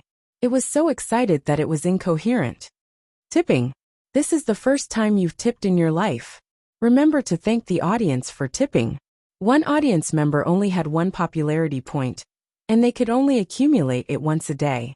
In other words, no matter how many times the audience member entered the channel, they could only accumulate one popularity point a day. But tipping was different. One lollipop was worth one streaming coin, and it could bring one popularity point. 520 lollipops was equivalent to 52 popularity points. Jiang Pingji could get half of it, and the other half belonged to the system. Thank you? Jiang Pingji raised her eyebrows and asked bluntly, You haven't been infected by a virus, have you? That's a matter of manners. The system thought of Jiang Pingji's cruel behavior and regretted it. The host was a person of her own will. Rudely exposing the system, she rolled her eyes. But all I hear is your flattery. Her confrontation with the system was carried out in secret, so the audience member Tudefaccio did not know. Chapter 10. Looking at the room full of noble ladies who regarded her as their backbone, Jiang Pingji stopped fooling around and became more serious. Her tone was firm. All of you wait patiently. When the time is right, we will be able to leave. Those thieves will be fighting amongst themselves soon. Playing with the hairpin that Sheng Guanwan had lent her, Jiang Pingji became more and more dissatisfied. This was not a gold or silver hairpin, but a bright and pure jade hairpin. Even if she didn't know much about it, she knew that it was very valuable. In her hand, the hairpin felt warm and smooth to the touch, and the style was lively and cute, which showed the care of the person who gave it. Although this jade hairpin was expensive, it was not as easy to use as a golden hairpin. At least it was not sharp enough. Sheng Guanwan sat beside her and rested her chin on her hands. Brother Lanting, do you like this hairpin? I don't like it. Jiang Pingji looked up at the little girl and said honestly, It's not sharp enough to kill. Sheng Guanwan's face turned pale. She recalled the bloody scene of the bandit leader chopping off someone's head. She could not imagine Lu Lanting to be such a cruel person. She muttered, "Brother Lanting, don't let me see you chop off someone's head." Jiang Pingji didn't know whether to laugh or cry. She rolled her eyes and smirked. "How can your hairpin cut people? The most I can do is stab it in the throat." After saying that, she made a feint, scaring Sheng Guanwan so much that she jumped up like a startled rabbit. She immediately ran far away and hid behind Wei Jingxian. Other than the two ladies who were close to Lu Lanting, the rest of the noble ladies sat further away from Lu Lanting. Some of them tidied up their messy hair and clothes, but none of them approached Lu Lanting to talk. They did not interact much with Lu Lanting, and some of them did not even know her. "This is for you. How could one's hairpin hurt anyone?" Wei Jingxian's feelings towards Jiang Pingji were very complicated. However, after this incident, the two of them had gone through thick and thin together. They shared the same revolutionary feelings. She handed over a palm-sized, gorgeous dagger decorated with gold, silver, and jade. Jiang Pingji took it and thanked her in a low voice. She did not ask why she had a dagger with her. But that was not the point. She knew that Wei Jingxian had intended to use the dagger to end her own life. How could a noble lady in Hejian County tolerate such humiliation? TSK, women in ancient times were like this. They could easily commit suicide for the sake of their reputation and integrity. Jiang Pingji looked at the small and exquisite dagger and felt an indescribable annoyance in her heart. However, seeing that the dagger was still sharp, her mood was slightly better. Looking at the time, it should be about time. You and Wanner go to the back hall and wait. I'll go deal with the guy outside. The scene will be a little bloody. I'm afraid you guys can't take it. Of Jiang blood. Wei Wan Yu Jiang can S1 can Jiang as if she could. Of the Yu the will you, the Yu can Yu. Wei. Jiang Yu Wei Yu. You. The Jiang about Chun the outside. The of Jiang Yin Qing was. It outside. She could su at su gu gu shin at Tang Yu. At that moment, the bandits outside exploded one by one. Just as Jiang Pingji had expected. The situation was like this. The bandit boss could finally avenge his lover, and it could be said that one of his worries had been resolved. But now that he had gotten his revenge, his heart felt empty. He needed some time to calm down. But the brothers around him did not know what to do. They continued to make noise, louder than 500 ducks. The second and fourth brothers looked like they were cross-eyed. The other brothers spoke one after another, but they all agreed on the same thing. They could not let go of the beauties. They were bandits. What did they need to keep their word? However, the consequence of not doing anything about it was that the second in command killed two of his brothers from the same village out of anger, because of what he saw as abnormal emotions. "You're crazy, second brother." The others did not expect the argument to turn out this way. "I'm not crazy. They ate my son. I want them to pay with their lives." In the beginning, he didn't believe it either. However, when he asked again and again, the other party revealed a flaw and stuttered, which made him more and more suspicious. During the argument, he was so angry that he killed someone. The fourth leader tried to stop him, but he was pushed away. Driven by anger, he said, "Fourth brother, why are you still speaking up for them? Serves you right to be cuckolded by your wife. Serves you right to be cuckolded. Both of them slept with your wife. Do you understand?" As soon as he said that, there was silence. No one dared to look at the fourth leader's face. The second leader looked around. He was in a very unstable state. He pointed at several people. He and he. These people all slept with your wife. Are you angry? You're a man. Are you angry? These two beasts made me lose my family. What's wrong with me killing them? My poor son. He died so miserably. Those who were pointed out were so scared that they took a step back. Their faces turned pale. How could they not understand such a reaction? They really had ulterior motives. The fourth leader's face turned green. On the other side, Jiang Pingji covered the bandit's mouth with one hand and stabbed him with the dagger. Blood splattered. The bandit did not even make a sound. He was already dead. In the darkness, she was like a gust of wind shuttling in the night. Wherever she went, there was no movement. Hiding in the dark, she blended in with the night. She used her breathing technique to greatly reduce her presence. Even her breathing was so light that it was almost inaudible. Fortunately, this body did not have the habit of wearing makeup. Otherwise, the fragrance on her body could expose her existence. In fact, the system felt that Jiang Pingji was overthinking. These bandits were all outlaws with strength and courage. If they were so strong, they would have found another way out. Why would they become bandits? They would go out from time to rob people to survive. The system had no emotions. It was not moved by Jiang Pingji's killing. At most, it muttered that the host was not right, and her methods were cruel. But we can't ignore the fact that there is an audience watching the live stream. What the hell is going on? Jumping from an ordinary romance to a horror film? Jiang Pingji killed the bandits one by one with a cold face. Not only was she fast, but she was also very professional. She only needed one slash to kill someone. The victim did not even have time to react. By the time they realized that someone was behind them, Jiang Pingji had swiftly taken their lives. Tudafecho's teeth were chattering. His eyes were glued to the livestream screen. He felt like he was soaking in ice water. His hair stood on end, and his back broke out in a cold sweat. It was as if someone would touch his neck and cut his head off in the next second. Oh my God! How could such a restricted and disturbing livestream be broadcasted? He was going to call the police. Chapter 11. Jiang Pingji did not have the self-awareness of the live stream at all. Especially after the system's flattery just now, she felt even more sick of it. To her, the so-called live broadcast was nothing more than the system's wishful thinking. In reality, she still had the initiative.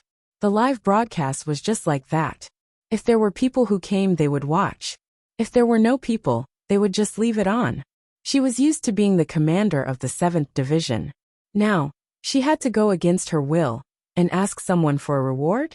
What system? Scram to the side. Lu Lanting's body was still young, but Jiang Pingji's strength was astonishing. After a short while, he killed another bandit and quickly cleaned up the aftermath.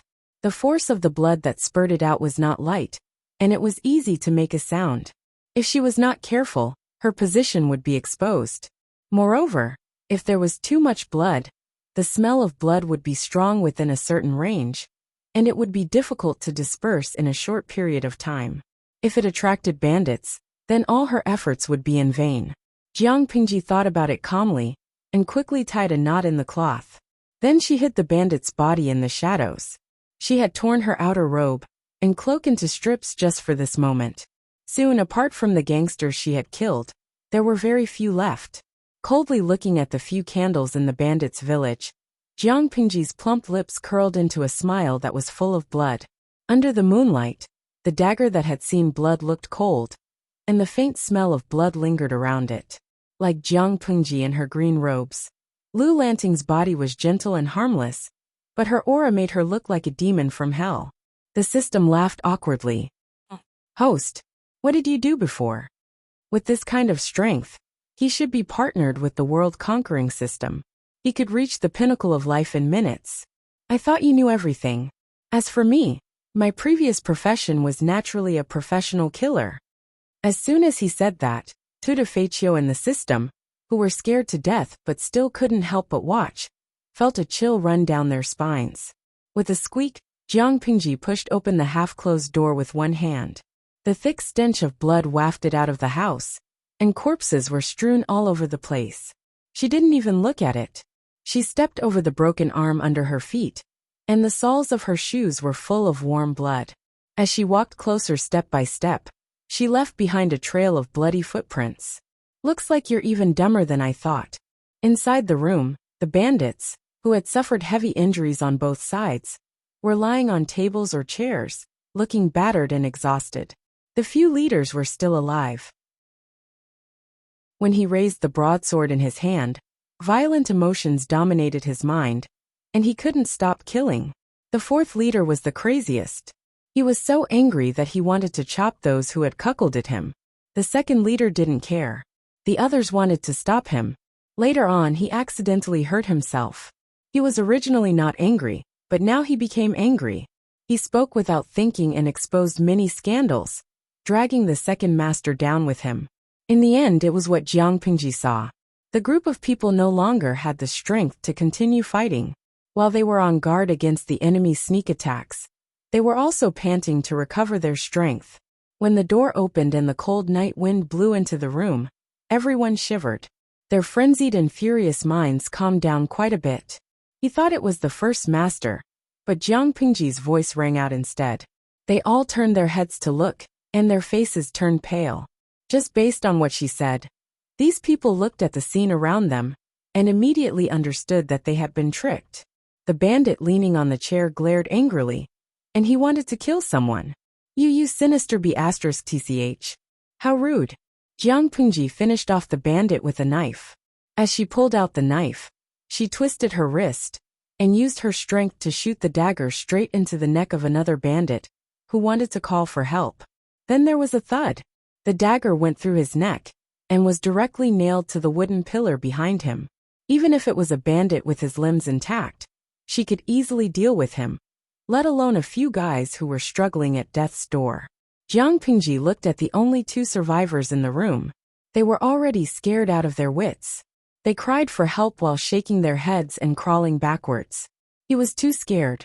The thing under him loosened, and hot urine stained his crotch, leaving a dark and wet mark on the ground.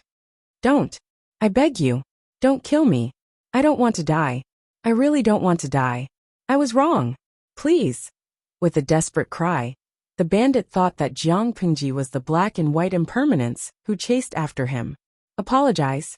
What's the use of apologizing? Jiang Pingji sneered. I'm not here to listen to your excuses. This time she did not use a dagger. Instead, she grabbed the bandit's neck with one hand, lifted him up, and skillfully broke his neck with her fingers. Seeing that the bandit's eyes were almost bulging out of their sockets, and his 7 orifices were bleeding, Jiang Pingji snorted, and then sat on the main seat of the bandit hall. As for the audience and the system who had been watching, they were so scared that they did not dare to make a sound. 3, 2, 1.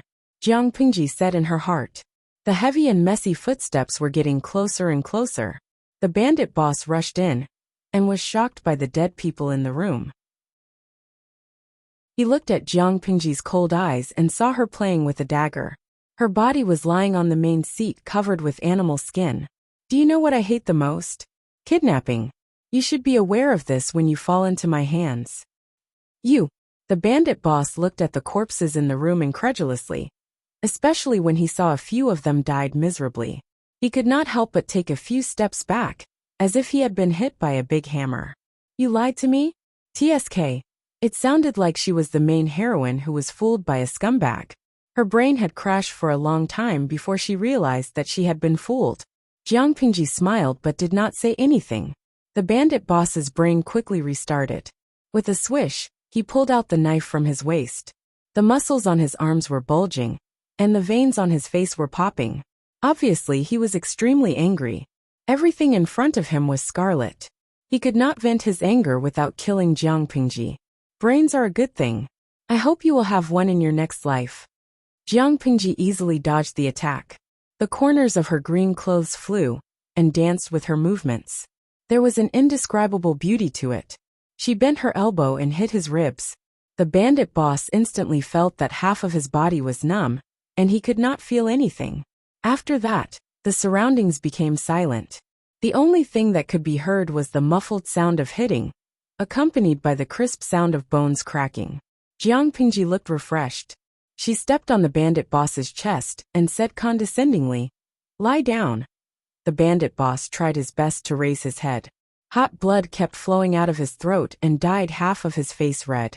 He still did not understand why he had been fooled. How did she know about Emonyang? Even if he had to die, he had to find out. Chapter 12. He kept trying to say something, but in the end, he could only mutter a few words. But Jiang Pingji could understand. Love Gobe small talk netka system. Actually, it wanted to know how Jiang Pingji knew the information, and how she managed to deceive the bandits. She looked up at the sky outside the door. It was still early. I'm a kind person. Since you want to know, I'll let you die in peace. System. Are you that kind? You have a sachet with a handkerchief on your waist. Looking at the design, stitching, and age of the sachet, it's obvious that it's not for a man. In other words, the owner should be a young woman. You care a lot about the sachet. You'll rub it subconsciously. Even after you've changed your clothes, you'll still carry it. Who is the owner to you? Jiang Pingji reclined on the main seat with one hand on the armrest and her legs on the other. She looked very lazy. There's a tattoo on your face. Even though you've grown a full beard, if you have good eyesight, you'll still be able to see it. Of course, other than me, everyone else seems to be blind, so they didn't see it. You don't forget to step on others while pretending to be cool. How shameless, system. The tattoo clearly states the county where you were sentenced and the content of your exile to Zisong. But as an exiled criminal, you appeared in Hejian County. Needless to say, you've become a fugitive. I don't think you'd dare return to your hometown to visit your family. If an exiled criminal escaped, it would be fine if they weren't caught. But if they were, they'd be beaten to death.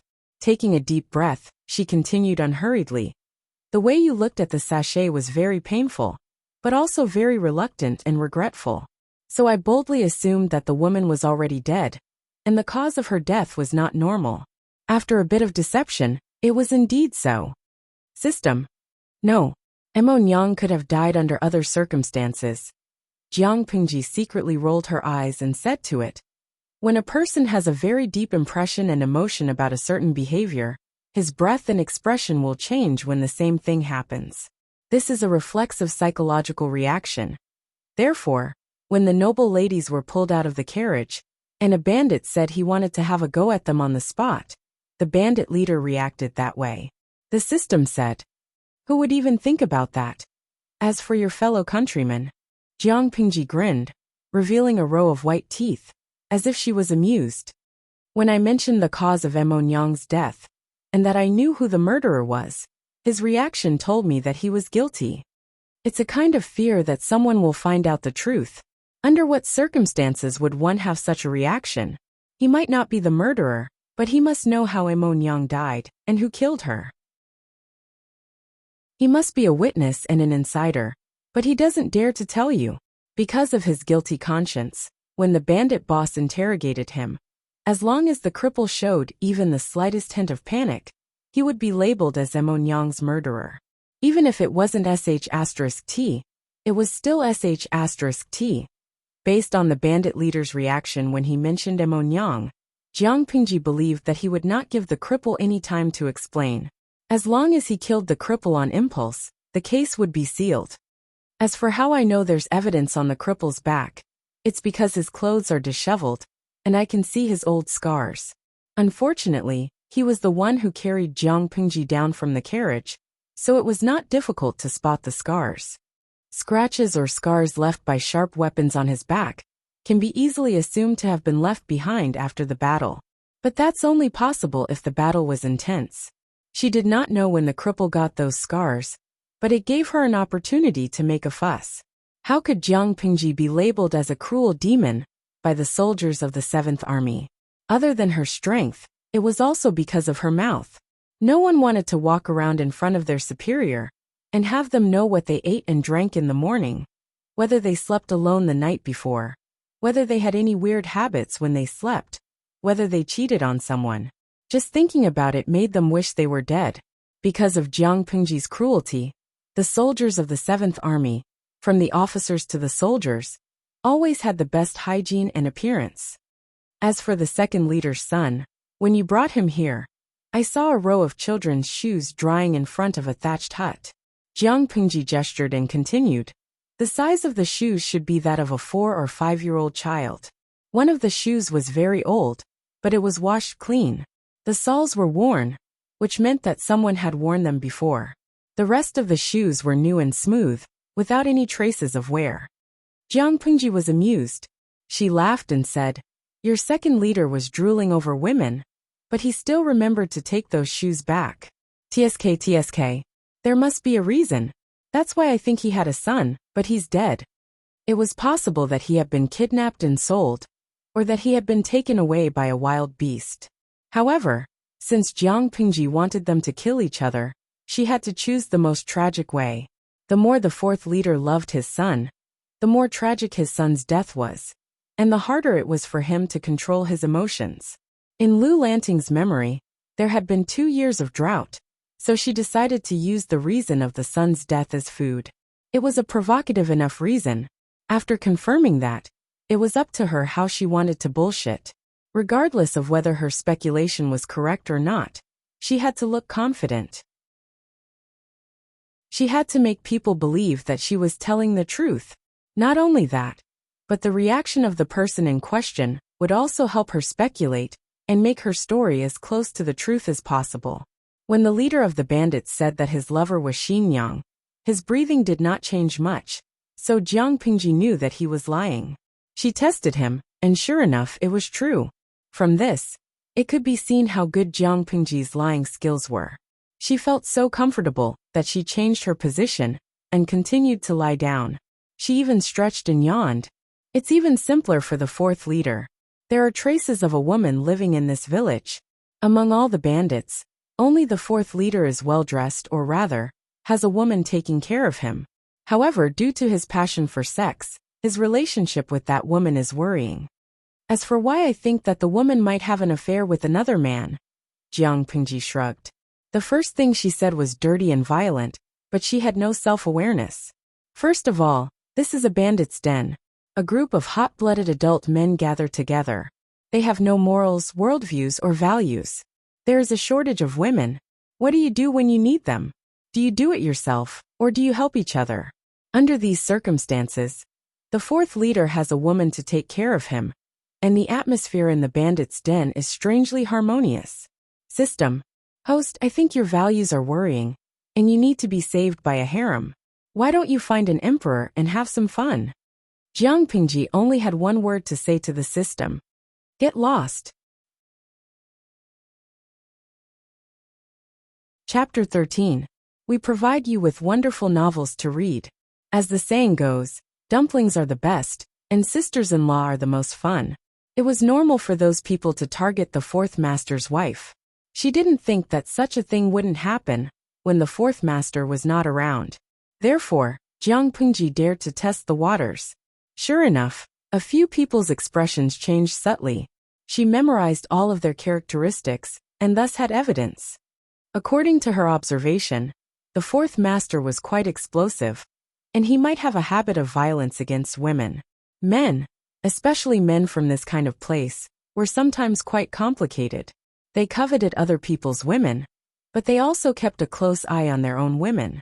How could a brainless and possessive bandit stand the fact that his brothers had played with his women? Based on the man's temper, it was very likely that they would fall out.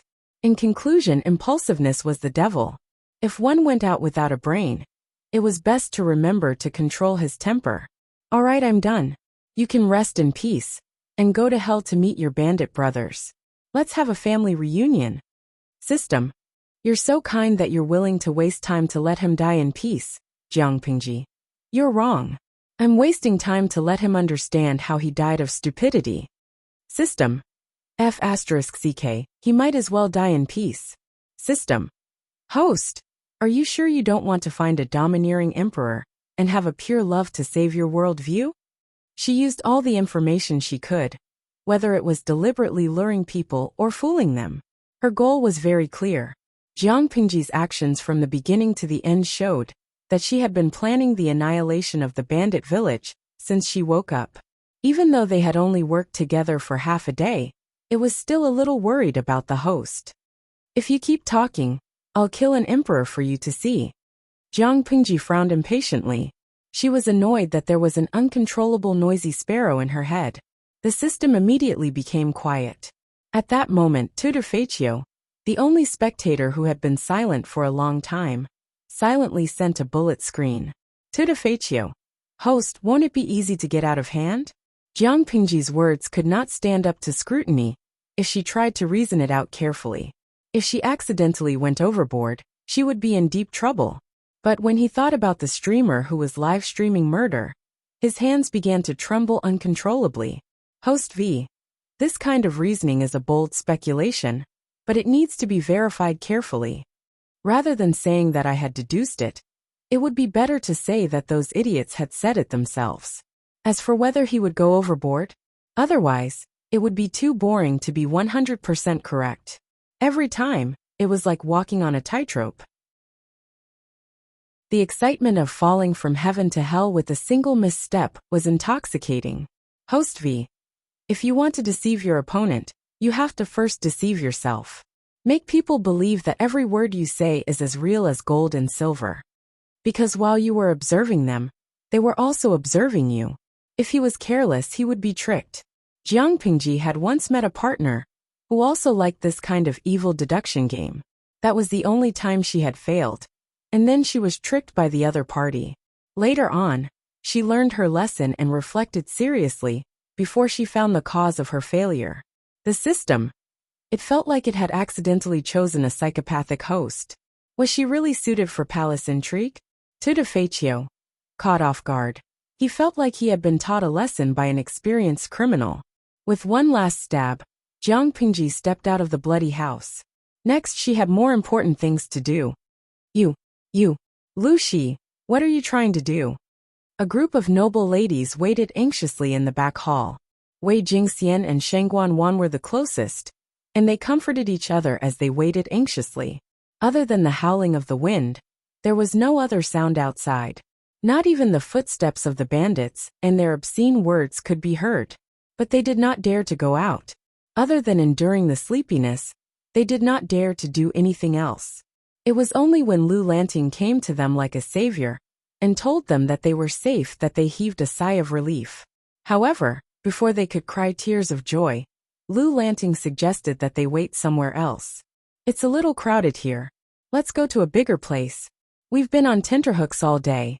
It's time for a good rest. The system said. I have a bad feeling. I have goosebumps all over my body. You can't be so kind. Jiang Pingji lowered her head and led the way. Under the night sky, she smiled and gave the system a thumbs up. Not bad. You're quite quick-witted. When the system found out that Jiang Pingji was leading them to the room where the fight had taken place, it was as black as ink. Although the noble ladies thought it was strange, Lu Lanting had saved them, and the bandits were drenched in blood. Therefore, no one dared to object. They all followed Jiang Pingji anxiously. However, they would soon regret their actions. Before they entered the dark room, the smell of blood assaulted their nostrils, and their faces turned pale. When they accidentally stepped on the bandits' broken limbs and slipped, they screamed in fear. Some of them could not help but cry. With a squeak, Jiang Pingji closed the door and lit the oil lamps one after another, so that they could see the interior of the room clearly. Then the screams became louder. If someone were to approach the bandits' hideout and hear the shrill screams, they would most likely think that a group of female ghosts had gathered there. Jiang Pingji glanced at Wei Jingxian and Shengguan Wan. Their faces were pale, but they still looked calm. She did not say anything to stop them. When they were done screaming, Jiang Pingji played with her dagger and looked at the noble ladies coldly. You should know very well what I want to do. She straightened her messy collar and used the remaining fabric of her cloak to tie her hair behind her head. We're all smart people, so there's no need to be so straightforward. Jiang Pingji had seen Lu Lanting's memories. This era was harsher on women than on men, and she felt that it was not worth it to return to being a woman. Moreover, Lu Lanting had her reasons for dressing up as a man. If she were to be exposed now, it would only bring her trouble. For the sake of safety, Jiang Pingji felt that she had to take this opportunity to talk to them. Are you threatening us? One of the noble ladies asked in disbelief. Yes, Jiang Pingji admitted shamelessly and smiled. If it's not a threat, then are you flirting with us? The women's faces were almost unsightly. The system could not help but facepalm. The one-sided battle was too tragic. Jiang Pingji, if you have the guts to bully little girls, why don't you have the guts to fight in the harem? Chapter 14. But I'm not threatening everyone. I'm threatening all of you, except for Jing, and Wan. They treat me with sincerity, unlike you. I just fought a bloody battle to save you, and now you're plotting against me. You're biting the hand that feeds you. To put it bluntly, these noble ladies were just girls in their teens. Each and every one of them was very fresh and tender. Yet they still wanted to hide their thoughts in front of her? If those young girls could hide their intentions, then the soldiers in the 7th Army would all jump into the river. They were not close, and they were not cute when they plotted against her. She did not hesitate to threaten them. When the noble ladies heard this, their faces turned as white as paper, and their delicate bodies were on the verge of collapsing. "Aren't you afraid of revenge?" One of the noble ladies gritted her teeth. Lu Lanting was different from the bandits. She would never do what bandits did. The noble lady spoke to Jiang Pingji as a member of the gentry. If she was the original Lu Lanting, she would have been afraid. No matter how dirty the gentry's relationship was, they had to treat each other well on the surface. It would be too embarrassing to fall out with them. But Jiang Pingji was not one to fall for that. Revenge? TSK, that reminds me. She tapped her lips and thought for a while. Do you think I'll stand there like a statue and let you do whatever you want? You have to know that in the eyes of outsiders, you're a noble lady and I'm a young master. You've been raised to take care of your husband and children, while I've learned the ways of Confucius and Mencius. The plots and schemes of the gentry are nothing but demons and monsters. Do you want to use such narrow-minded methods to deal with me? As soon as she said that, the faces of all the noble ladies turned pale. Jiang Pingji had slapped all the noble ladies of the aristocratic families across the face. How dare you humiliate me? The noble lady was so angry that she almost broke her well-groomed nails. You're wrong. Aren't you just asking to be humiliated? Jiang Pingji asked with a smile as she twirled the dagger in her hand. Down below, Sheng Guanwan blushed. She tugged at Wei Jingxian and whispered, Brother Lanting looks so tall. Wei Jingxian said in annoyance.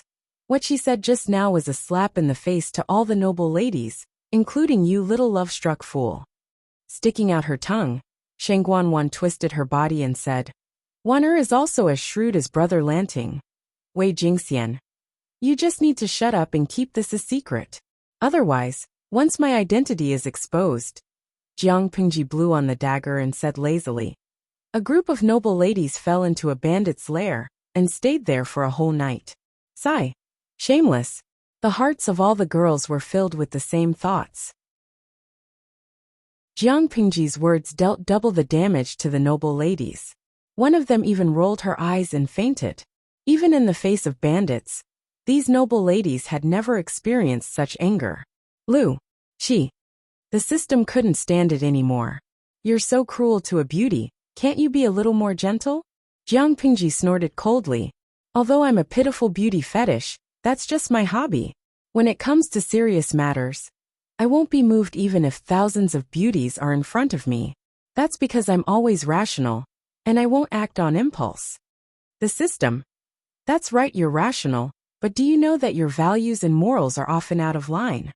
I'll give you a choice. Either you shut up, or I'll prove it to you. After all the bandits in this room and outside died in my hands. What better proof than that? Your reputation is still as clean as ever. For these noble ladies, clean reputations and family honor were the most important, far more important than their lives. The other one is.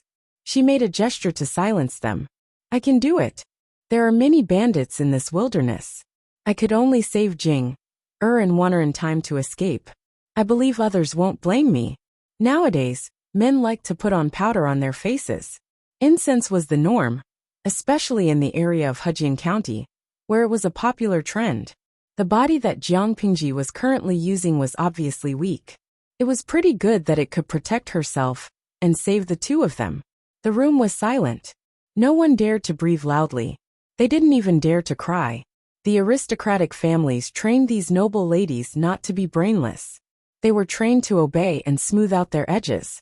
Some of the noble ladies were even more courageous and knowledgeable than the Confucian scholars. Jiang Pingji's words were not meant to humiliate them, but to provoke them. After some time, someone finally couldn't take it anymore. As long as we keep your secret, you're willing to help us? Jiang Pingji's words and actions, as well as the broken limbs in the room, all stimulated the noble ladies. They had a balance in their hearts, and they knew how to choose to maximize their benefits. Jiang Pingji's conditions were clear. Even a blind person would know how to choose. Soon they made their choice. But a noble lady covered her mouth with a handkerchief and said sarcastically, "Your suggestion is excellent. We naturally have no intention of disagreeing. But if your identity is not revealed, will you really marry Wei Jingxian when the wedding date is near?" "Oh ho, she's starting to provoke me?" Her method was still a bit immature, but it was effective. Jiang Pingji raised her eyebrows. She had a better impression of the noble lady with a straight back. Judging from the current overwhelming trend, her counterattack could be considered a brilliant move. However, these people didn't know that Jiang Pingji was not only strong and had a sharp tongue, but she was also very good at picking up girls. Why did so many valiant girls in the 7th Army insist on marrying no one but her? Why was it that wherever she was, there was always a high density of single dogs? Bah! They deserved to be single if they were not as good at picking up girls as she was. Wei Jingxian looked at her with a complicated expression.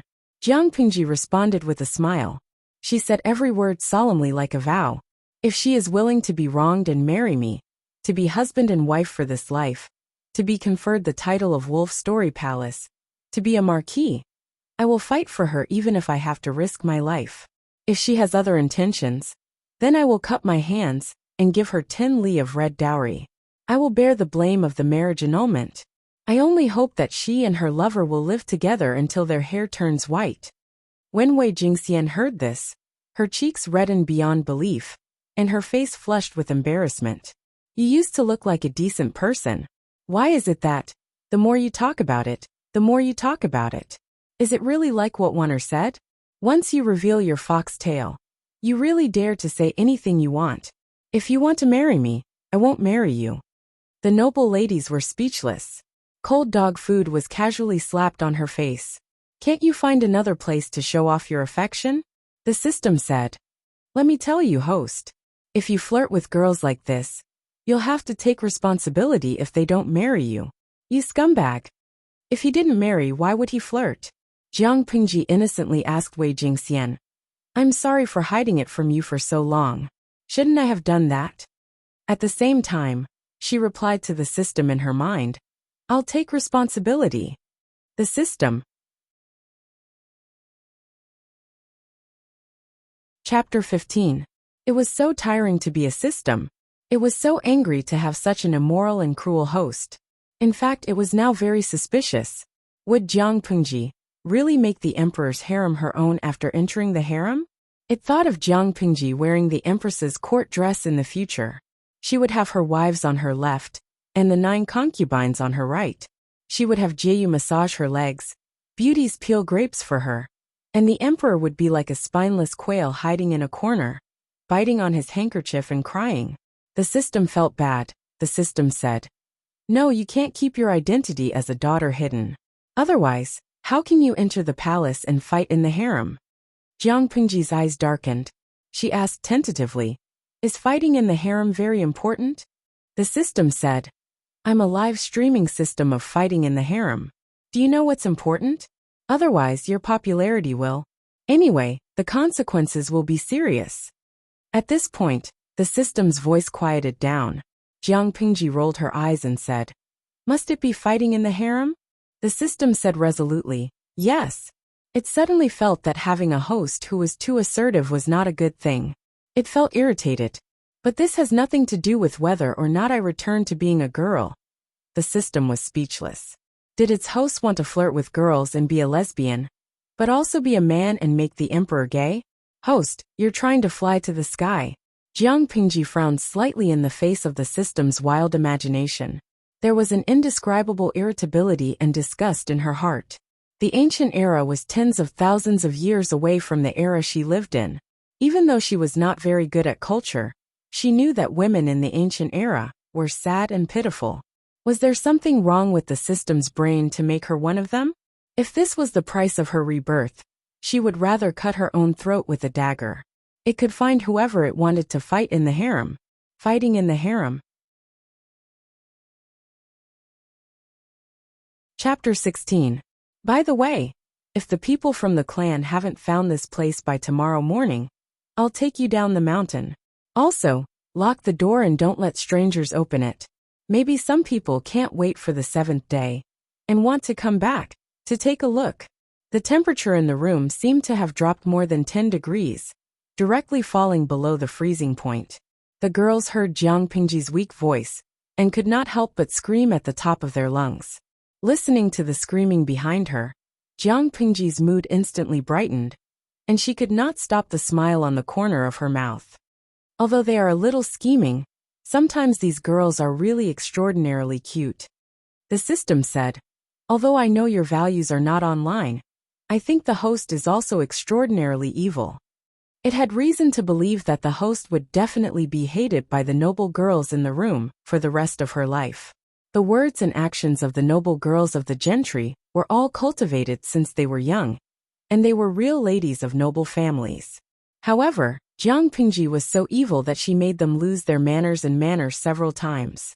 It would be strange if they did not hate her. People who are occasionally bad are especially lovable, Jiang Pingji said with a look that said, you don't understand. The system. Do you think that everyone has masochistic tendencies? The moon was covered by dark clouds that day, and there was no light at all. It was so dark that one could not even see their own fingers. However, it did not affect Jiang Pingji much. Her night vision had always been good, even if the owner of this body had weak myopia. But after the 3% fusion, her vision was still better than that of ordinary people. With the coordination of her 5 senses, Jiang Pingji walked in the dark, as if she was walking on flat ground. With her rich survival experience in the wild, she quickly found something. She found a bow from the bandits' village, and tried it out. The loose bowstring and the simple bow were really not good tools. Whoosh, whoosh, whoosh. Without even aiming, Jiang Pingji pulled out 3 arrows from the quiver, bent the body into a full moon, and shot them without hesitation. Listening to the slight sound of the bow and arrow entering the body, it seemed that they all found something. The ancient snake is quite cute, but it's a little small, probably not even enough for 2 mouthfuls. Jiang Pingji praised it from the bottom of her heart. A snake from her era could easily overturn a thatched cottage in this era. At this time, 4 white comments floated across the screen. Other than Tutifaccio, who was scared to death and still refused to move, there were 3 other unfamiliar IDs. They were probably also accidentally clicked into this channel. Lanky Ubuja. It's so dark. I can't see anything at all. Is the host not around? Upstairs my boyfriend. The introduction of the live stream channel is quite interesting. Wujiang Zakai. This channel is so quiet. Is it a new streamer? Tutifaccio. Yeah, it's a must-watch channel for thrill seekers. The new viewers were all dumbfounded. Wasn't the name of the channel Live Palace Fight? What did it have to do with horror lovers? There were no outsiders around, so Jiang Pingji simply said, can't you see that it's very dark?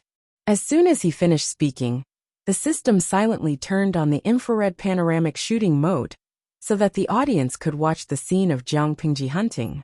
However, before the audience could see her heroic posture, they first had to see how she dealt with the venomous snake up close. Every movement was very clear, and her speed was not slow at all. She carefully put away the venomous fangs and sacks that had been dealt with. The system bit the bullet and poked Jiang Pingji.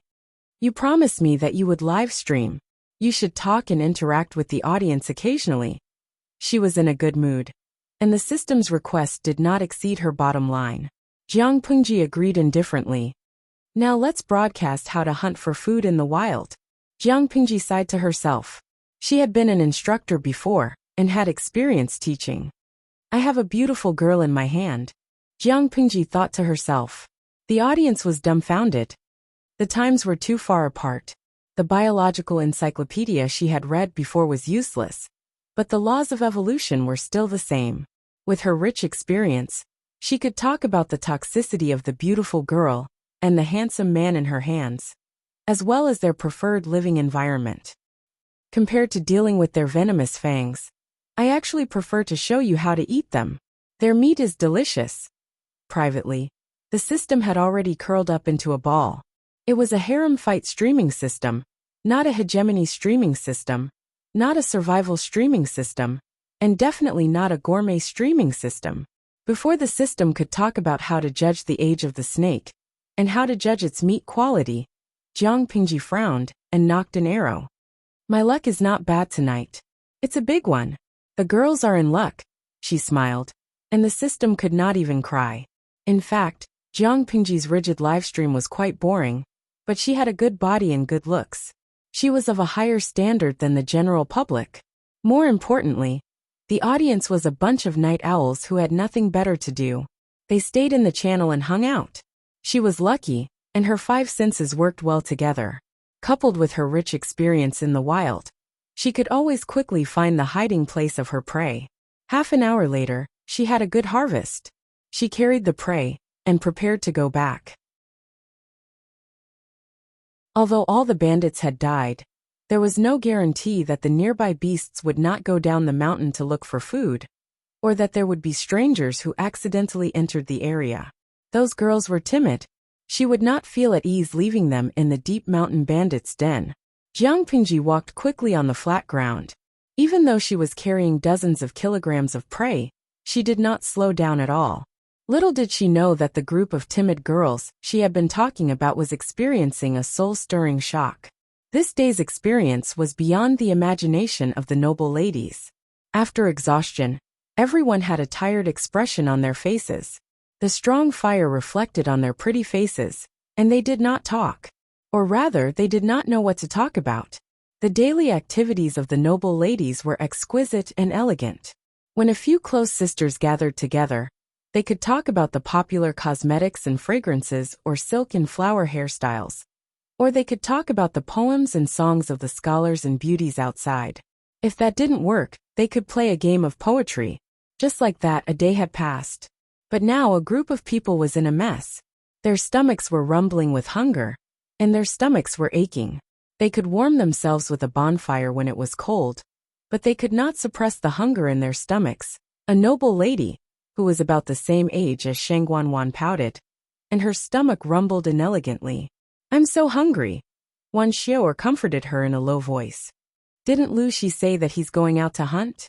He should be back soon. Just bear with it. But she's a bully. She had been scary before she left, and now she thought that a ghost had come when she heard the slightest movement. Shang Guanwan was drawing and writing beside the fire pit with firewood. When she heard this, she could not help but raise her head to refute. When you're hungry, you think of Brother Lanting. Why don't you think about how dangerous it is outside in the middle of the night?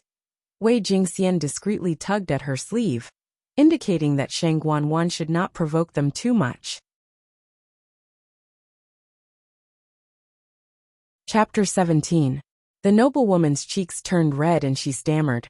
How dangerous can it be outside? Although Shang Guanwan had a sweet tongue and could be coaxed by anyone, there was another side to her. She could also be sharp with her words. If it's not dangerous, why don't you go out and try? You don't have to go far. Just carry a few pieces of firewood from the door. Shang Guanwan's words made the little girl speechless. She did not dare to go out and carry firewood. Wan Xiao became the peacemaker when she saw that they were arguing. Stop it. Can't you both take a step back and give in to each other? Everyone was frightened today. Who wouldn't be hungry? I'll carry the firewood from the door. Jiang Pingji had been gone for half an hour, which was a little more than a quarter of an hour. In such a short time, the firewood that had been carried in earlier had been burned to the ground by them. If she did not go out and bring in more firewood, the bonfire might be extinguished in a while. The wooden bolt on the door was a little heavy. Wan Xiao moved it with the help of another noblewoman. She opened the door with both hands and carefully closed it. She ran from the hot room to the cold night wind outside. Wearing a spring gown, she could not help but shiver a few times.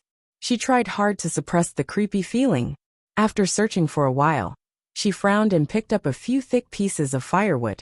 Love go little say net. When she straightened up and was about to enter the house with the firewood, she vaguely saw a few blurry shadows moving at the entrance of the village. In an instant, a huge chill ran from the soles of her feet to her whole body. If she had not encountered so many things that day, she would have fainted from fear. She was so scared that she could not move her legs. She suppressed her fear and secretly bit her tongue.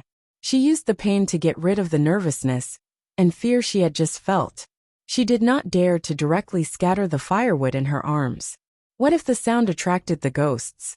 Then, the noble lady saw Wuxia enter the room with a pale face and trembling gums.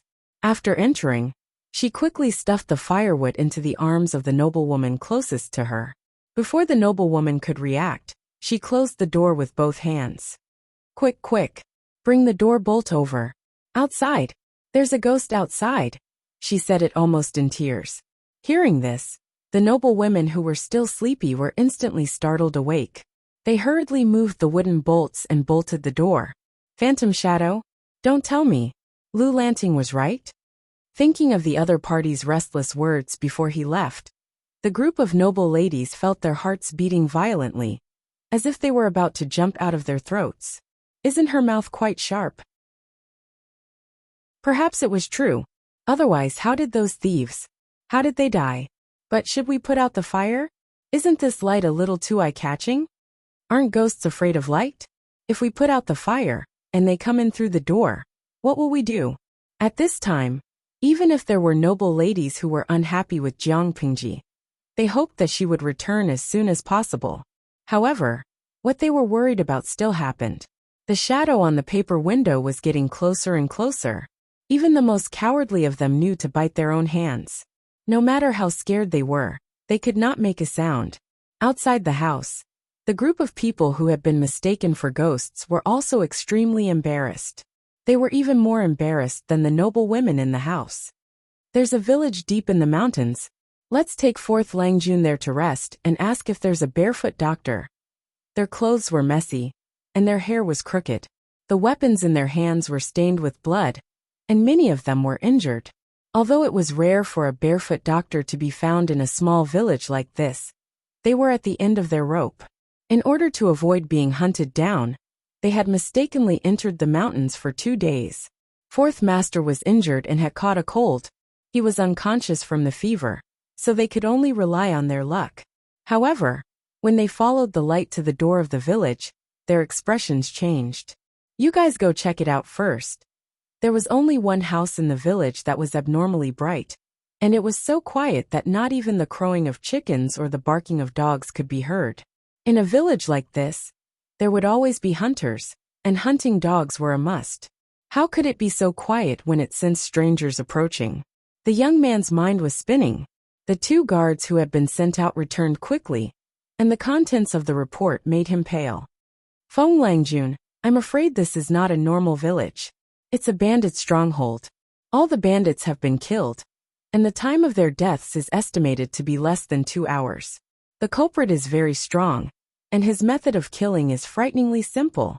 The young man called Feng Langjun pursed his lips.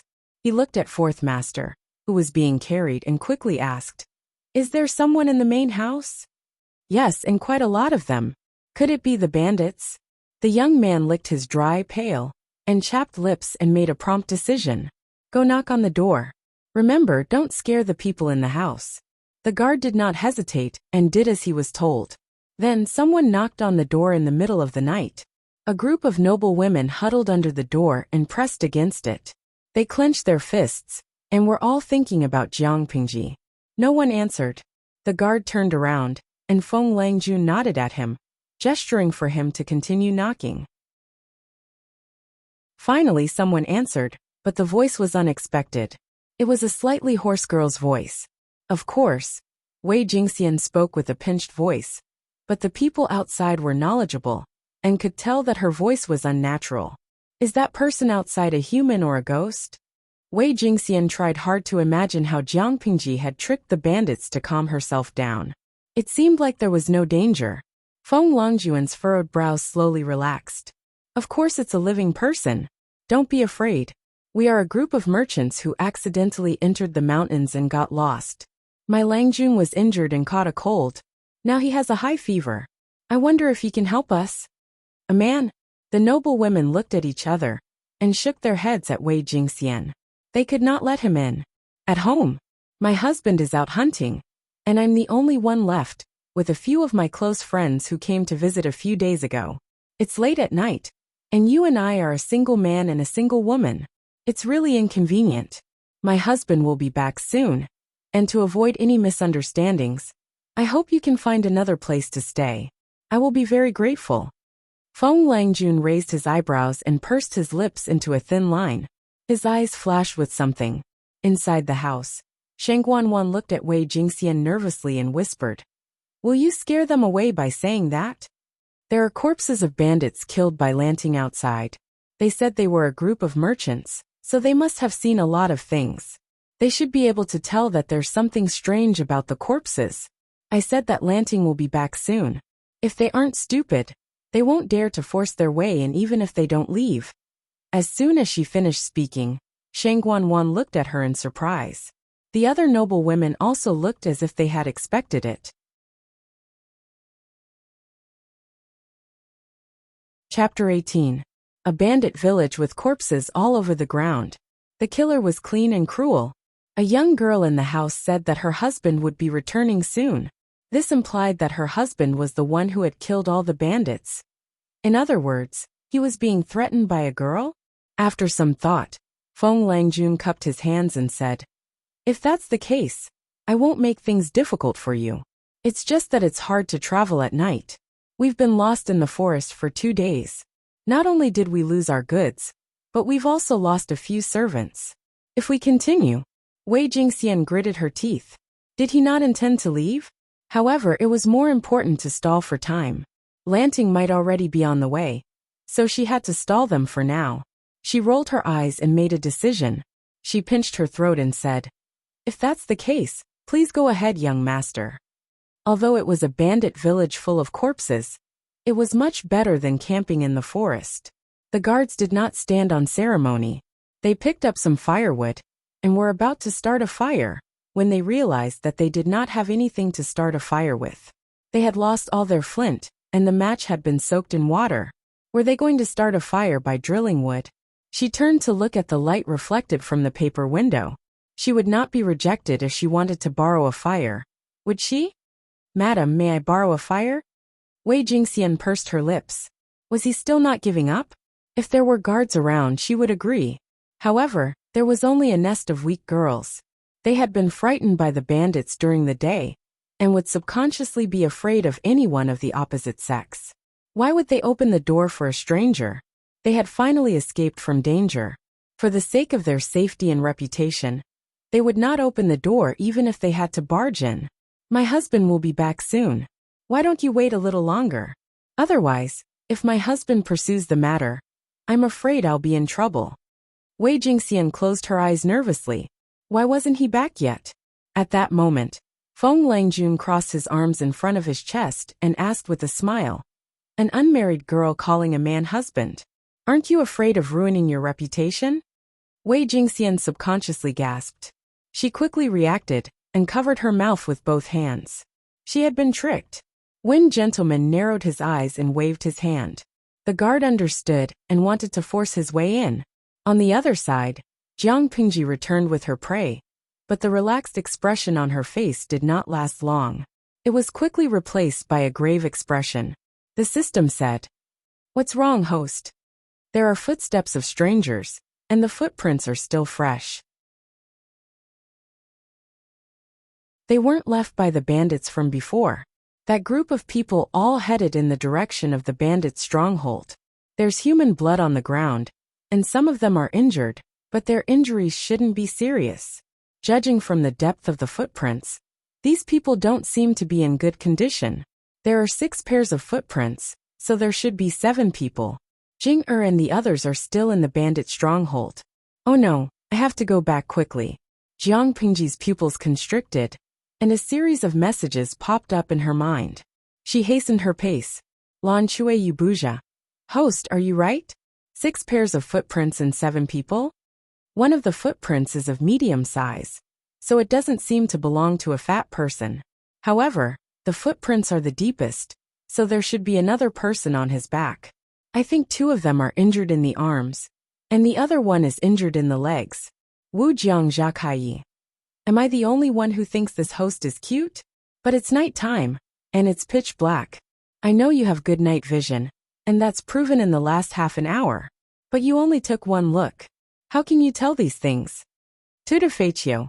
This host has a glib tongue. Whatever she says is true. Guys, trust me. It's obvious. There's nothing to brag about. Jiang Pingji rushed back like the wind and took the time to reply. As she approached the bandits' stronghold, she saw a group of 7 people outside the house with a bonfire. Jiang Pingji drew her bow and knocked an arrow as she ran. Whoosh! If I were you, I wouldn't be so reckless. If you don't want to die, get out of that house. Before the guard could get close to the door, the sound of an arrow piercing through the air was heard, and it almost grazed the tip of his nose.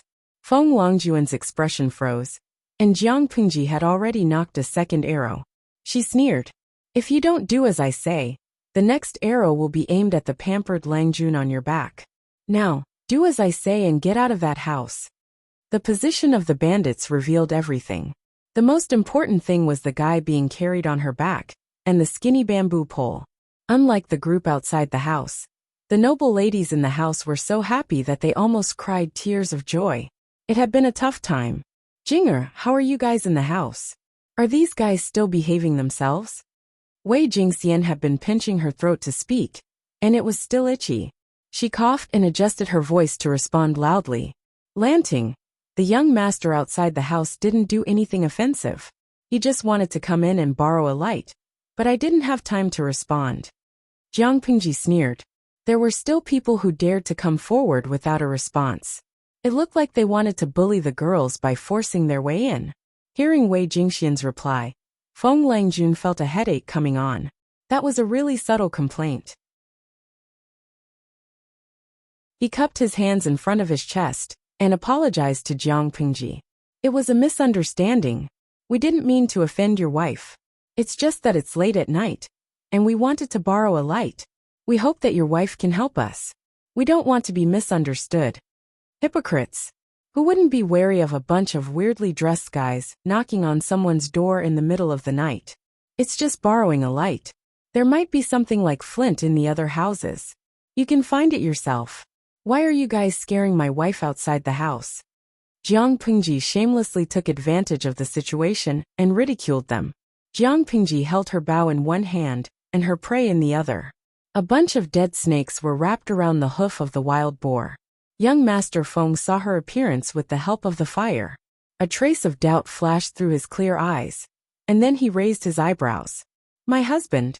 Jiang Pingji sized him up and instantly came to a conclusion.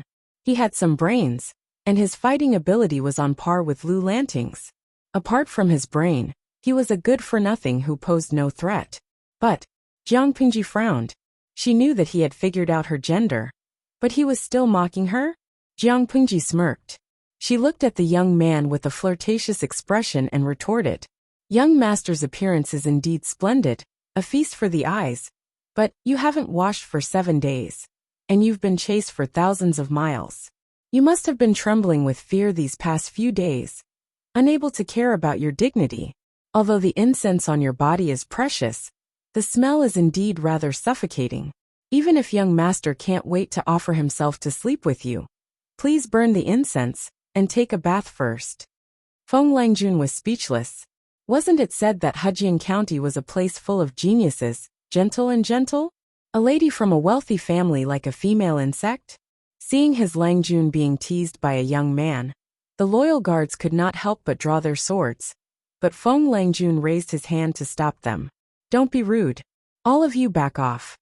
Judging by her clothes, she was not a farmer or a hunter.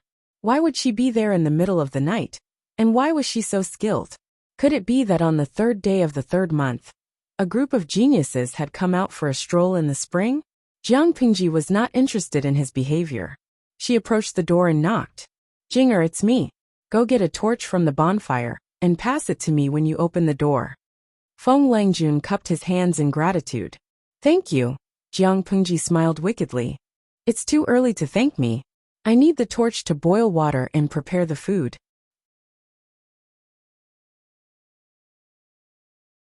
Chapter 19. Facts had proven that even if she was a lady disguised as a man, she was still a lady with a kind heart. Feng Langjun sighed inwardly as he shamelessly moved closer to Jiang Pingji's campfire to keep warm.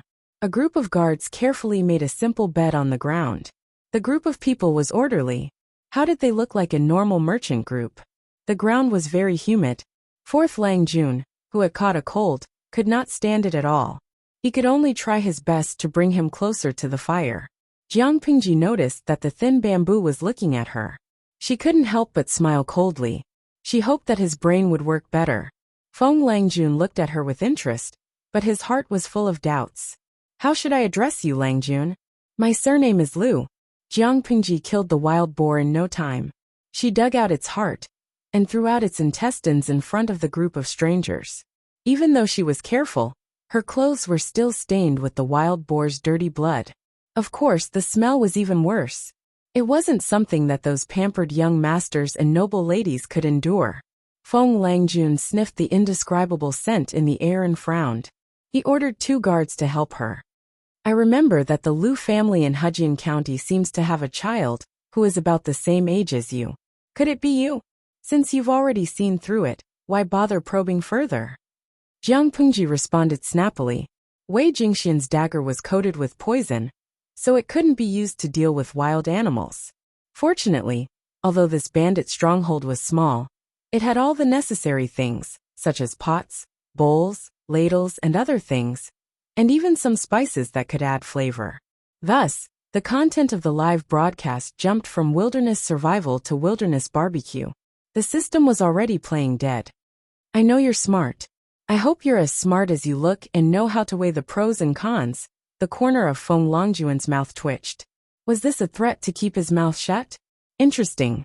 A noble woman disguised as a man to confuse the public and deceive the world? The number of viewers in the channel had silently risen to 10. Bullet comments flashed across the screen from time to time, and Jiang Pingji also selected some to answer in secret.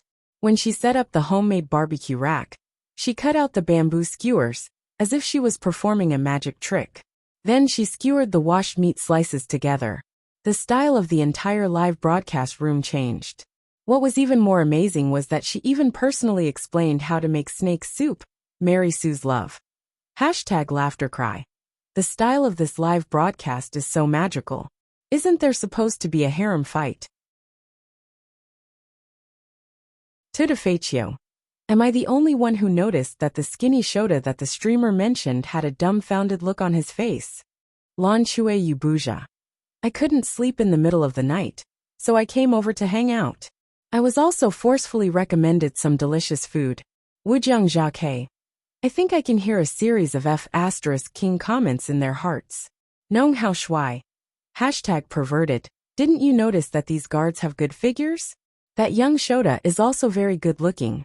Jiang Pingji looked at the last bullet screen and replied seriously in her heart. Streamer V. They haven't bathed for at least 7 days. They ran and got injured. They're not clean, so they'll get sick from licking. The few people who were chatting on the bullet screen were speechless. Then, a few strings of 666, 666, 6666 flew by in the next second. Jiang Pingji's barbecue skills were as good as her verbal skills. However, she didn't overcook the meat and add some seasoning. Of course, considering that the taste of the noble girls was mild, she didn't add too much. She knocked on the door and said, Jinger, open the door and bring these in. Remember to put them on the fire and roast them.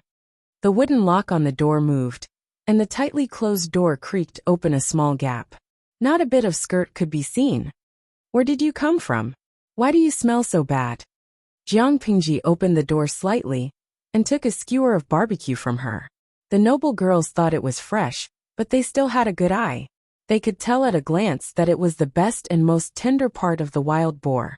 It was a good balance of fat and lean, and the fragrance of the meat permeated the air. How can I not stink after carrying a wild boar back? I'll just find a place to wash it later. The snake soup is still cooking outside. I'll bring it to you later to keep you warm, so you don't catch a cold. Right now, there's a sick person with a cold outside. Jiang Pingji chatted with Wei Jingxian, as if there was no one else around. She didn't care about the faces of the others at all. This the cold? Is it serious? I don't think they'll die, but they seem to be chased by their enemies. They don't have the conditions to take good care of them. As long as they don't catch a cold and warm themselves, they'll probably recover after a few days of relapse.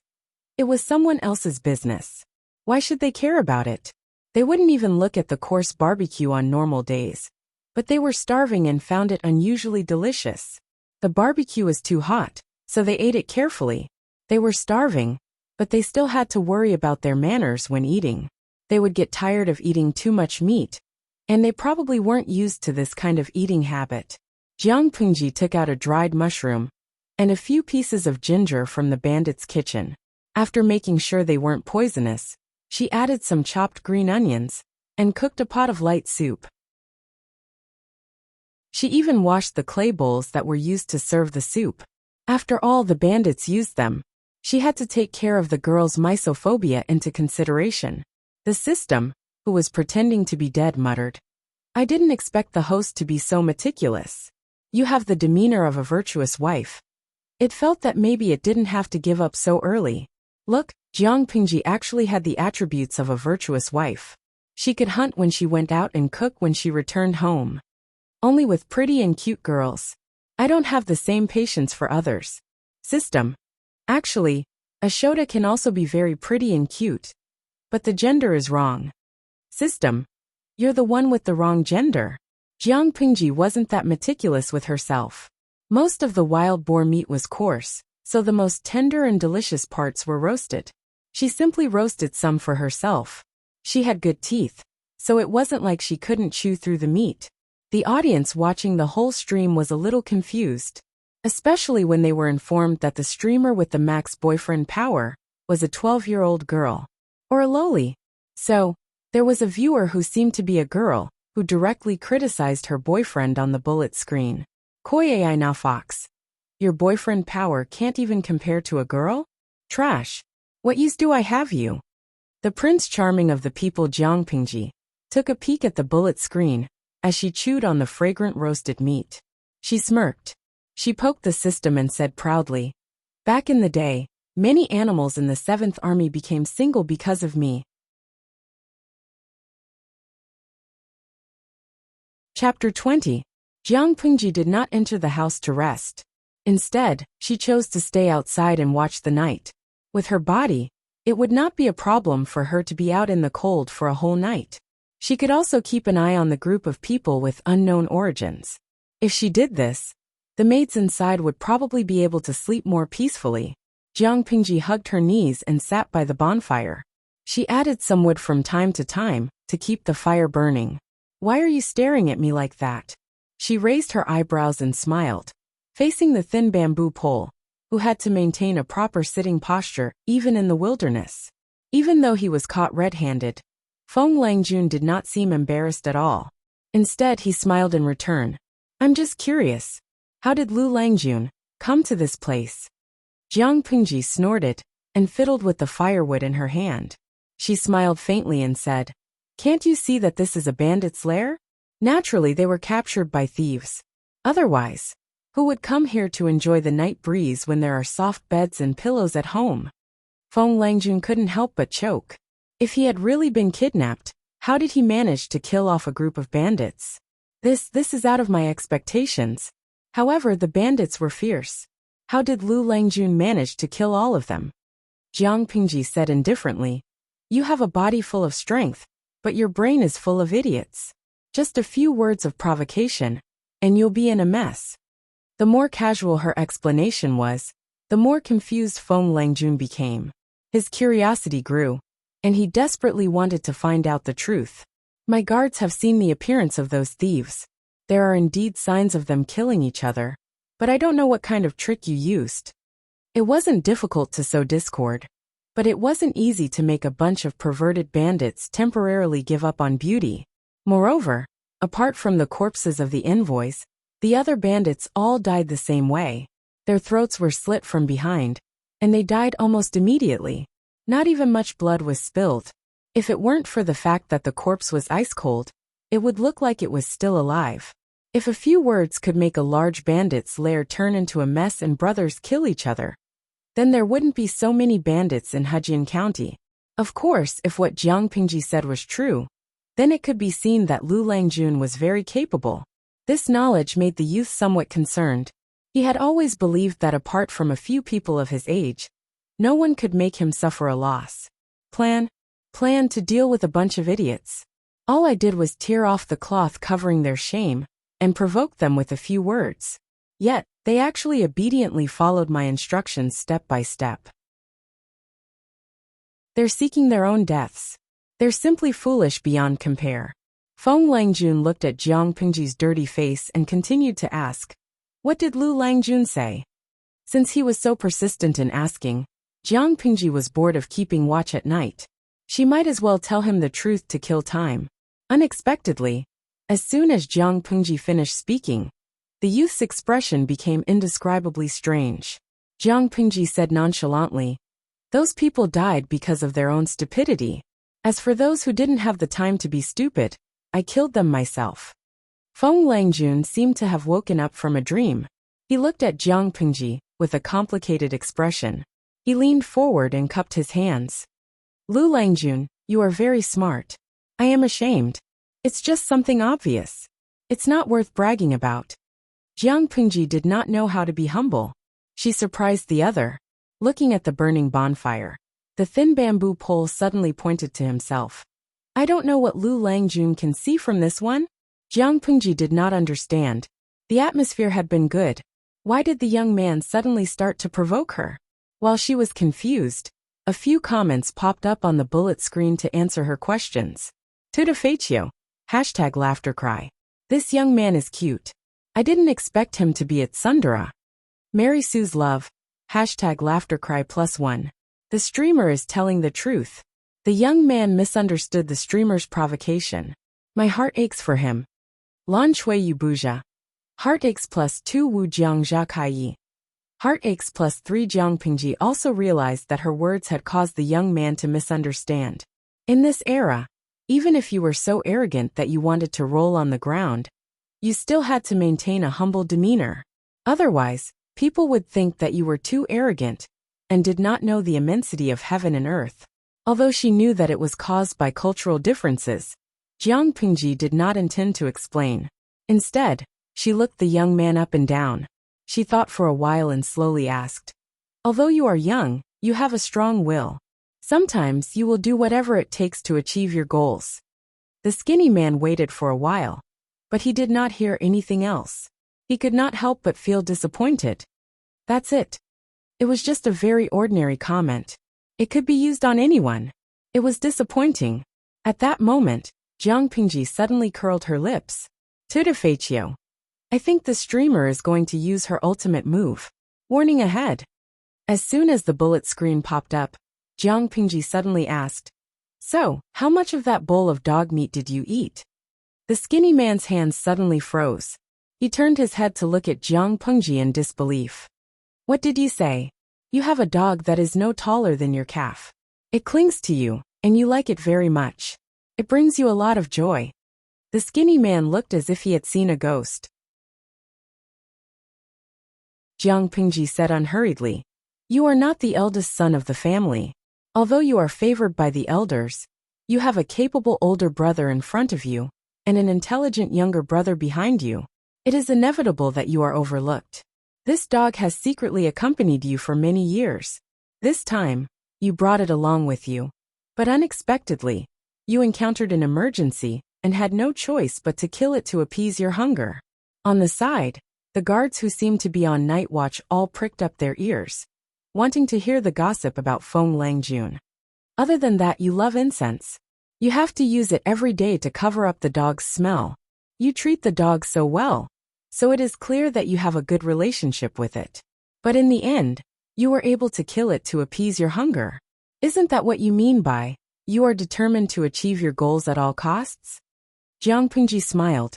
Seriously, why did she need to explain? It would only add insult to injury.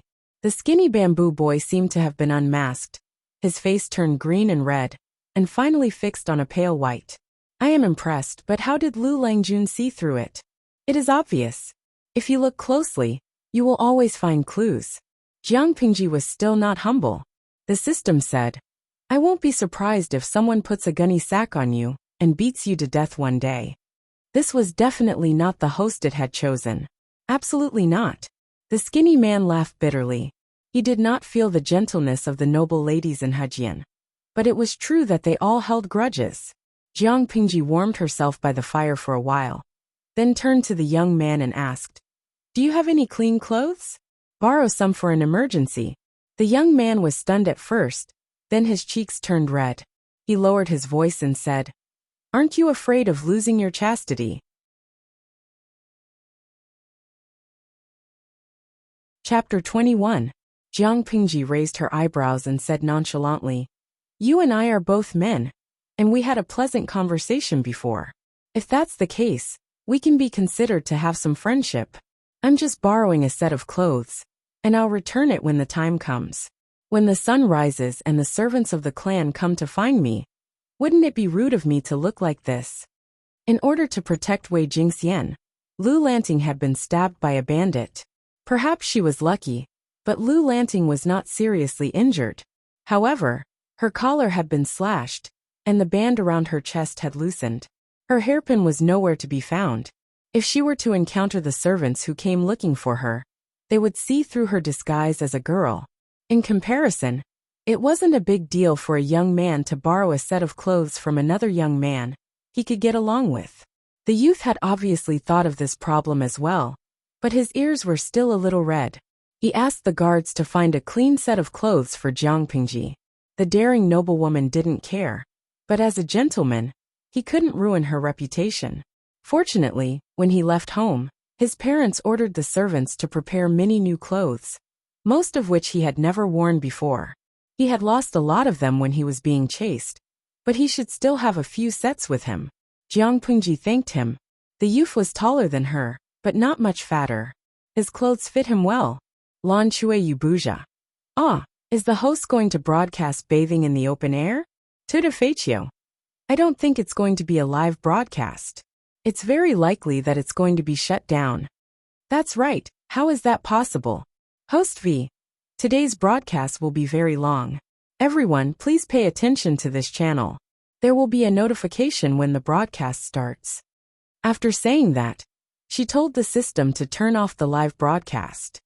Looks like live streaming isn't that difficult after all. However, it felt weird to be watched no matter what he did. The system said, "Please don't call what you just did a live broadcast. I think I need some time alone."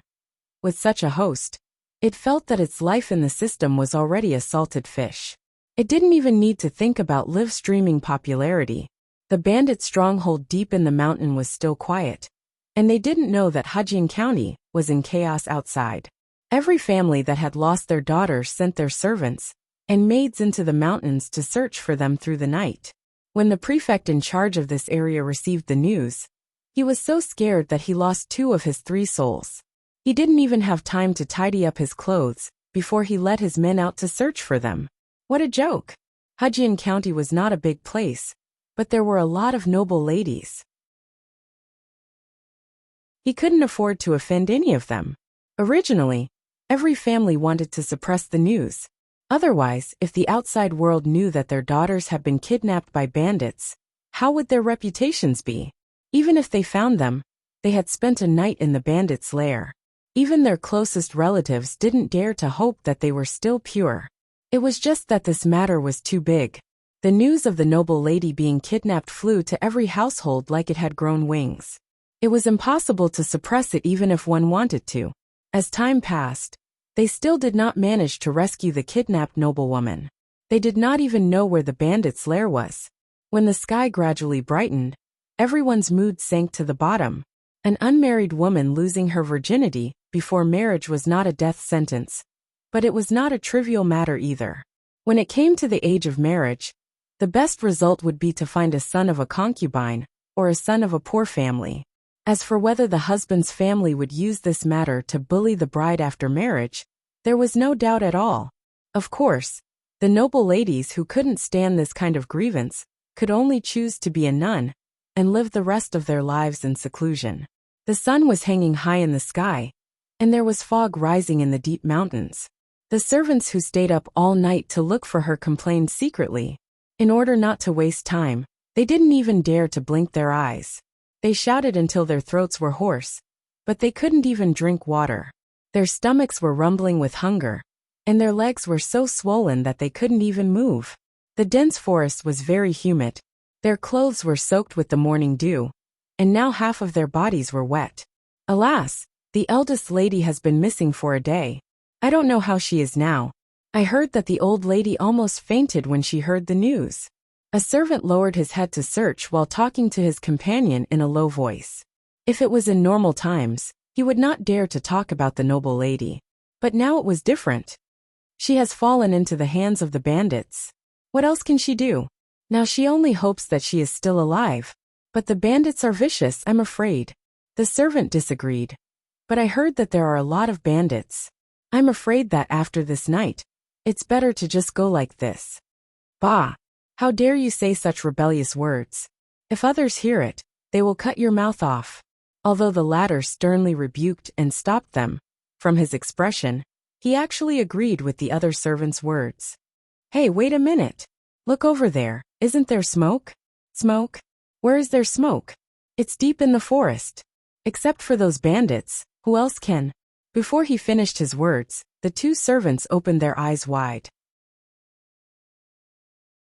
Although they were not sure whether it was the lair of bandits, it was better to try to find the location of the smoke than to search aimlessly for a whole night without any clues. Even if it was not the lair of bandits, it might be the hunters who lived here all year round. Hejian County was high in the mountains and deep in the forest. The terrain was complicated. Without a guide, it was easy to get lost. On the other side, Jiang Pingji had already boiled some hot water. She asked the noble ladies to wash their faces and tidy up their appearances. Feng Langjun watched as the guards gathered all the firewood they could and tried their best to make the bonfire burn brightly. He glanced at Jiang Pingji, who looked rather handsome, and teased her. Lu Langjun is quite smart. You know how to use the smoke to warn me. I pity my guards. Jiang Pingji did not even look at him. She said, You were also lost in the mountains for a few days. Don't you want to take this opportunity to get out? The people who were attracted by the smoke were all looking for us, not Huayu. The skinny boy next to her had the surname Feng, and his first name was Jean. His courtesy name was Huayu. It had been almost a day and a night, but the missing noble ladies had not been found. Jiang Pingji was very worried. She despised the efficiency of finding people in this era. If she did not take the initiative to guide them, she did not know how long it would take. She had wanted to bring the noble ladies down the mountain, but it was too time-consuming and risky. Although the beasts in this era were a group of mini cuties to her, it was undeniable that they were aggressive. Jiang Pingji could do it with ease, but how could those spoiled girls protect themselves? Not to mention that the road was rugged and dangerous. Not everyone could walk on it like she did. Chapter 22. We provide you with exciting novels to read. They knew what Jiang Pingji wanted them to do. If their family followed the smoke and found that the kidnapped noble ladies were listless and disheveled, they would definitely let their imagination run wild. When they went back to explain, even if they proved that they were innocent, there would still be people who would slander them in private. Jiang Pingji looked into the distance and suddenly said, Those useless things have finally found us. How did you know? The sky was bright, and Feng Jing could see Jiang Pingji's face clearly. He had to admit that he had been lucky to be able to see through her disguise last night. Jiang Pingji had changed into a new set of clothes and tied her hair up. She looked like a delicate and elegant young man. The birds over there are panicking, and they're approaching us. It's very likely that they're the guards. Jiang Pingji said with certainty, but she felt a little regretful. If it were her old self, she would have been able to see the shadows moving in the distance. If she had the help of tools, she would have been able to see further. Unfortunately, Lu Lanting's body was not strong enough, so she could only judge from the birds. Feng Jin thought about it and asked, Then, should I and my guards stay away for a while? All of them were men. Even though Jiang Pingji was also a man, and had stayed outside the house the whole night, she was still considered a stranger. If someone used this to slander the noble ladies, it would damage their reputation. Jiang Pingji thought about it and nodded in agreement. I didn't think it through. I'm sorry, Huayu. That was how harsh the ancient times were. Jiang Pingji's good mood turned gloomy when she thought about it. Which family do you belong to? Jiang Pingji asked. Seeing that Feng Jin and the others had moved away, Jiang Pingji appeared in front of the guards. After searching for a whole night, everyone was tired and hungry. The leader of the guards, a plump middle-aged man, wiped his sweat and tried his best to identify them. You are? Lu Langjun. Everyone knew that other than the missing girls, the second son of the Lu family, Lu Lanting, was also there. He widened his eyes and realized that the handsome young man standing in front of him was none other than the Lu family's Langjun, who had been missing for a day and a night. I'm the steward of the Wei mansion. The slightly plump man raised his hand and wiped his sweat with his sleeve. His eyes were bloodshot from staying up all night. Peng had finally found someone, but now he was so anxious that he was about to cry. My wife and Lu Langjun were kidnapped. Langjun, the housekeeper of the Wei Manor, was about to grab Jiang Pingji's hands, but he quickly figured out what was strange. Jiang Pingji smiled and said, So it's Jinger's housekeeper. Don't worry, your wife is fine. This, Langjun, how can you make fun of me at a time like this? The steward didn't seem to believe her. Come with me. Jing-er and the others are safe. They were just a little frightened and need to rest for a few days. Jiang Pingji glanced at the tired servants behind her and suppressed the urge to ridicule them. The steward of the Wei Manor knew that Lu Lanting and Wei Jingxian were engaged, and the two families had frequent interactions. Even though he was an inconspicuous steward, he could recognize Lu Lanting's face. But for some reason, he felt that the situation was a little strange. I was afraid that you wouldn't be able to find them, so I lit a bonfire for the whole day. When I saw the birds in the forest being startled, I knew that someone was coming. Even though they looked pitiful, their efficiency was so low that it made one's hair stand on end. Jing-er and the ladies from the other manors are in that room. But for the sake of your reputation, send the maids in. Jiang Pingji calmly stepped into the bandits' hideout. The steward and the servants behind her almost fell flat on their faces. To maximize the effect, Jiang Pingji asked Feng Jin's guards to help move the bandits' corpses out to dry on the ground. The corpses were piled up in a mess. The blood on their bodies had already dried up, so everyone who entered could see the spectacular scene. Lu Langjun, these are. The steward was so scared that he almost fell to the ground. He looked at Lu Lanting, who was calm and silent with fear in his eyes. Could it be that his wife had already been killed a long time ago, and the Lu Langjun in front of him was also a malicious spirit?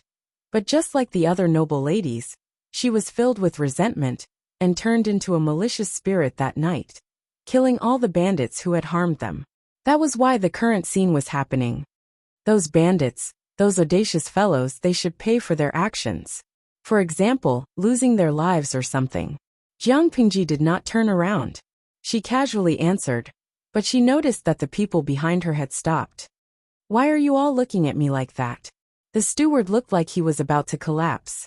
He lay on the ground and cried, Lu Langjun, you died so unjustly. Jiang Pingji secretly complained in her heart. I don't really understand the brain structure and circuitry of ancient humans. The system said, No, maybe they were just misled by you and were scared out of their wits. No one doubted the fate of the kidnapped noble ladies. Even if they were still searching, they were mentally prepared to find a bunch of corpses. Some of the families had even started to prepare for their funeral. But what happened? Not only did Jiang Pingji appear in clean clothes, but there was also a pile of bandits' corpses in the den. Was that not scary? Wei Jingxian heard the familiar voice of the steward and almost cried with joy. It's the steward from the manor. They found us. What a bunch of useless people. If Brother Lanting had not lit the bonfire outside for so long, who knows when they would have found us? Sheng Guanwan pouted angrily. Maybe they would have waited for the weeds on their graves to grow 3 feet high. What nonsense are you talking about? Who taught you to say such nonsense? Wei Jingxian stopped her from spouting nonsense. It's inauspicious. Not long after, the stewards and servants of other families came to find them. They all had the same reaction when they saw the pile of corpses. The sun in the sky was warm, and they were wearing quite a lot of clothes, but there was a strange feeling of coldness that seeped into their bones. Jiang Pingji waited for half a day, The families of the other noble women had all arrived. Even the Hejin County chief had crawled up the stairs with the help of his servants. Lu Lanting's family was nowhere to be found. That was strange. These are the bandits who were killed? The governor of Hejin County wiped his sweat and breathed heavily like a cow. Looking at those corpses, he couldn't help but shiver, and his legs were trembling. If it were not for the people beside him holding him up, he would have fallen to the ground. Jiang Pingji cupped her hands and replied, "Yesterday, I was accidentally kidnapped by thieves. After thinking hard, I found a solution. I secretly stirred up their internal strife and took the opportunity to kill them one by one. That's how I was able to protect the noble lady's reputation." The Hejin prefecture chief was in disbelief when he heard that Jiang Pingji had killed the bandits. Then he felt goosebumps all over his body. The prefecture chief's eyebrows were so tightly knitted that they could kill a fly. He called Jiang Pingji over and asked, "Come forward and tell me what happened."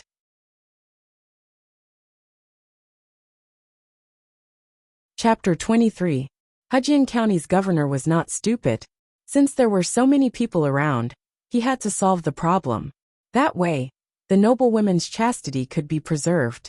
Even though he thought Jiang Pingji was bragging, she might really be able to do it. Oh, next was Jiang Pingji's time to act cool. No, to give another speech to explain the time. Everyone was stunned. When he saw that the noble ladies of the various families were unscathed, he had no choice but to believe it even more. At that moment, the governor finally calmed down. He looked at Jiang Pingji in a new light. The young man in front of him was the benefactor who had saved his official position and his life. Otherwise, he would have been killed by the families of the noble ladies. Even if he had a high social status and background, he wouldn't have been able to struggle at all if he had been targeted by the families of the noble ladies. How could such a serious thing happen while he was in office? He did not want to live. Seeing that all the noble women were being carried down the mountain by the servants except for Jiang Pingji, the governor's eyes flashed. "Nephew Lu, why don't you follow me down the mountain? The road is rugged, and it's easy to get lost without a guide."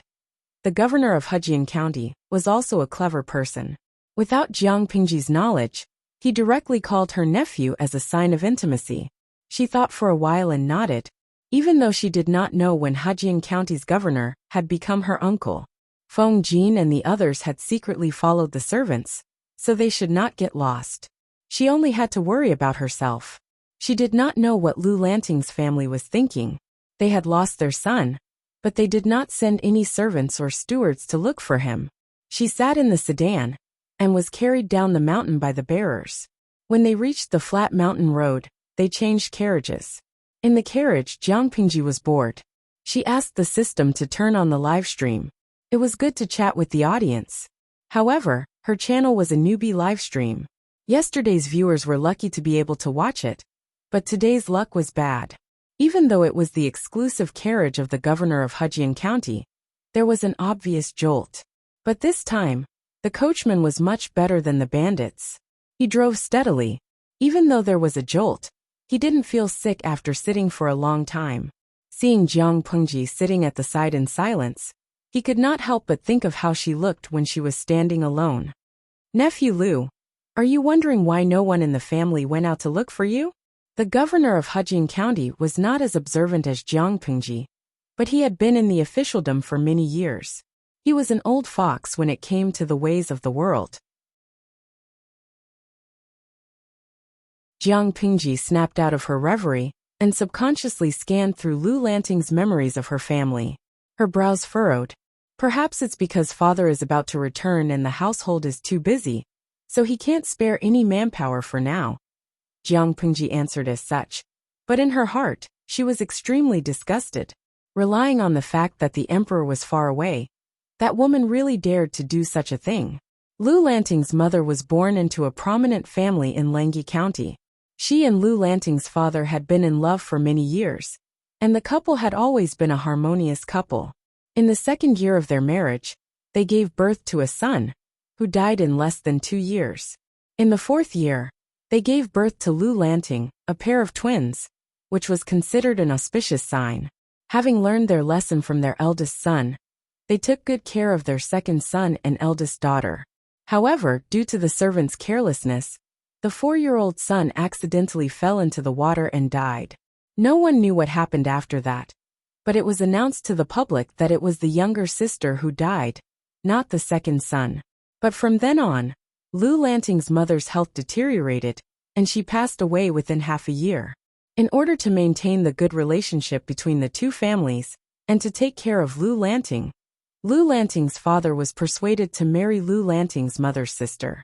In fact, Jiang Pingji did not understand the logic behind it at all. Marrying his wife's sister after his wife's death, and having sex with his sister-in-law. She really did not understand the way men thought in this world. Could it be that they could not beat dumplings, could not beat their sisters-in-law, and could not beat their sisters-in-law in bed? Of course, it was not that the stepmother did not treat Jiang Pingji well. As a bystander, Jiang Pingji could see that the stepmother treated her stepson as if he was her own child and cared for him every day. She took care of Jiang Pingji's studies, but did not push her too hard. Occasionally, she would cook some nourishing soup and send it to Jiang Pingji. Her daily task was to remind the maids and servants to take care of Jiang Pingji whenever the weather changed, so that Jiang Pingji would not fall sick. Based on the parenting methods of this era, this was the standard for a biological mother. The crux of the problem was another concubine in the house. Although she was a concubine, everyone called her Madam, who when they were behind closed doors. Oh, by the way, Madam who was Father Lu's cousin. She had a good family background, and could have been the legal wife of Father Lu, but she ignored the ridicule of others, and insisted on being Father Lu's concubine. The stepmother had always been weak. Since the end of last year, she had been bedridden and had not recovered. The time she was awake every day was pitiful. The person in charge of the house was the domineering Madam who. Was it reasonable that no one came to look for her? Jiang Pingji put her hand on her forehead. She felt that she might still see her coffin when she returned home. Based on Lu Lanting's memories of Madam Hu, it was possible that she would do such a thing. The shrewd Hejian County governor looked at Jiang Pingji's expression and knew that she was in trouble. I invited a few old friends to my house for tea today, but after the incident yesterday, I asked the housekeeper to reject the invitation. I didn't expect the matter to be resolved so quickly. Now I'm free and have nothing to do. My dear nephew, are you willing to let me send you back? You can use it as a way to kill time. The plump governor smiled amiably. He seemed to be very close to Jiang Pingji. Thank you, governor. Jiang Pingji cupped her hands in thanks. Having the governor send her home would save her a lot of trouble. At that moment the system, which had been silent for a while, trembled with excitement. Host, this will be the first battle in your life. A good start can double the results with half the effort. Although Jiang Pingji hated infighting in the harem, she could settle for the next best thing. Fighting in the harem did not necessarily involve the wife fighting the concubine, or the concubine teasing the wife. It could also involve the legitimate son/daughter, illegitimate son/daughter, mother/sibling. If there were some conflicts, it could escalate to fighting one's grandmother. If one was unlucky, they might even have to fight their relatives. The host could not just kill someone with a single slap, could she? Boring, Jiang Pingji replied. The system was furious, but it kept telling itself to calm down and take deep breaths. Then what do you think is interesting? My stepmother and Madam Hu. Jiang Pingji paused and then said, they are both pretty. The system was speechless. It suddenly understood. Father Lu, your fake son is trying to flirt with your second wife and concubine.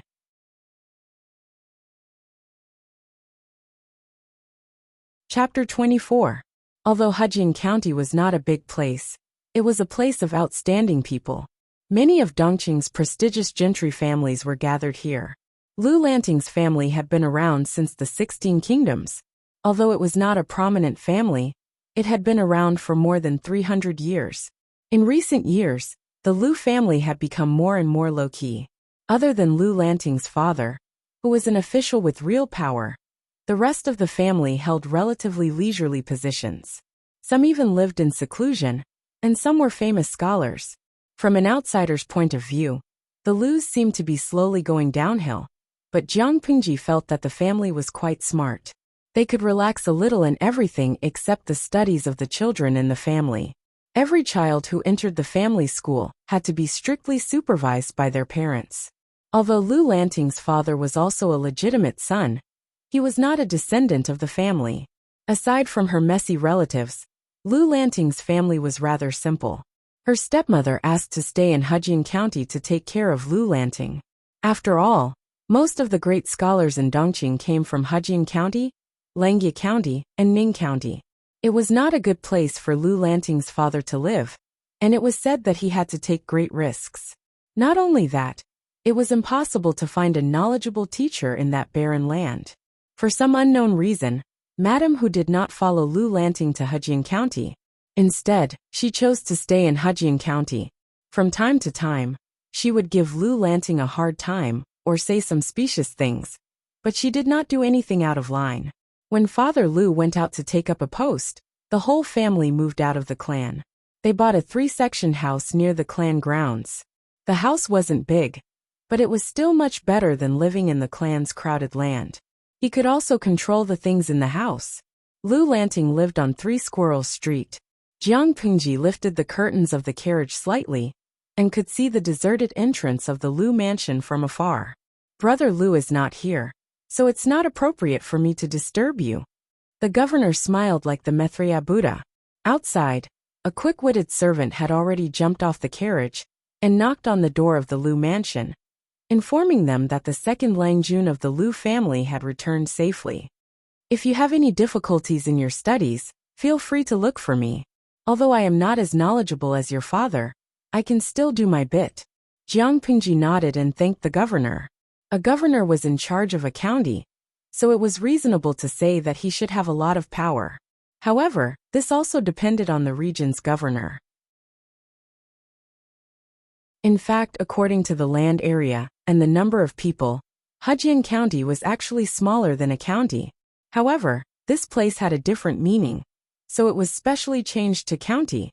The prefectural governor here was only a small official of the size of a sesame seed. In a small place like Hejian County, the position of the governor was equivalent to retirement. Jiang Pingji had helped him a lot, so he was very intimate with her. As soon as she finished speaking, Jiang Pingji vaguely heard the Lu mansion's servant shout in ecstasy, "Second Langjun is back." Jiang Pingji had expected to see a house full of white flags, or at least her coffin. She didn't expect to see such a cold and cheerless scene. It was not normal. What happened at home when I wasn't here for the whole day? The servant was pleasantly surprised by his appearance. In other words, it was as if he had seen his backbone and savior. Jiang Pingji's eyes swept over him, and all kinds of information filled her mind. The servant had slept on the prostitute's bed last night and smelled of alcohol, which meant that he had not gone out to look for Lu Lanting. The rouge on his finger and the prostitute he slept with were not from the same person. TSK, this man does not look honest. The servant had no idea that not only did Jiang Pingji know where he had slept the night before, but she also knew that he had gone to the gambling house to earn some money. She was considering whether to transfer him, a servant who had neglected his duties, from the gatekeeper's office to another position, or to simply dismiss him. Second Langjun, you're finally back. The First Lady and Madam, who fainted when they heard that you were kidnapped. The doctor is still with the First Lady, and he almost passed away last night. Madam Hu fell sick again after she woke up, and she sent all the servants into the mountains to look for you. There is no one left in the house, and now that the master is not home, if anything happens to you. The servant rubbed his hands together. He seemed to be very happy, but his eyes unnaturally avoided Jiang Pingji's gaze. It was a subconscious act of modesty. Jiang Pingji looked away from the servant and chased the unnecessary information out of her mind. What she had analyzed was too much for her eyes to bear. She interrupted the servant's rambling and asked, "Have all the servants who went into the mountains to look for me gone?" The servant replied, "Yes. Other than the maidservants who stayed behind to take care of the 2 ladies, everyone else has gone." Jiang Pingji raised her eyebrows and asked, "Including you?" The servant did not know that Jiang Pingji had set a trap for him, so he immediately patted his chest to show his loyalty. Second Langjun, what are you talking about? I'm very loyal to you. Everyone in the house was worried when they found out that you were kidnapped. Of course How did the powder taste last night? Jiang Pingji asked abruptly. Remember to cover your face when you gamble. The servant who was leading the way staggered and almost fell to the ground. His slightly mean face was full of astonishment. Go and find the housekeeper for punishment. If I catch you again, I will sell you to the traffickers. Jiang Pingji snorted. She hated this kind of clumsy acting that did not even have the basic qualities of an actor. Did he really think that she was as gullible as a 3-year-old? The gatekeeper was so scared that he did not dare to make a sound. He was still in a daze. Coincidentally, the housekeeper of the Lu's ran over. Second Langjun. Father Lu had not been back for many years, but the Lu's house was still running well. This had to do with the housekeeper. Jiang Pingji glanced at the old housekeeper and was satisfied. I'm back. How is mother? The housekeeper almost burst into tears when he saw Jiang Pingji in the flesh. He had always been a stickler for rules. If he had not been so happy, he would not have run over in such a hurry. The first madam's condition has worsened. I'm afraid. Jiang Pingji frowned and said, let's talk while we walk. Is mother's condition really that serious? According to Lu Lanting's memory, the second madam had been bedridden and had been taking medicine all year round. But she had looked fine the day before yesterday. She had even cooked a bowl of longevity noodles for Lu Lanting during the flower festival half a month ago, which was Lu Lanting's birthday. The old housekeeper's eyes flashed when he saw Jiang Pingji's unfamiliar clothes, but he did not show it. He just buried the question in his heart. Yes, yesterday, a servant did not know what was going on and reported that the second Langjun had been killed by thieves. The first madam fainted when she heard that. Madam, who was also shocked, and immediately sent the servants to look for him. I don't know who he offended, but not long after, I heard that the third Langjun was playing with the maidservants in the backyard and accidentally fell and hurt his head. All of a sudden, the 3 masters of the house were seriously ill. They looked for doctors everywhere. Jiang Pingji suddenly stopped in her tracks. She suddenly felt that she had made a mistake.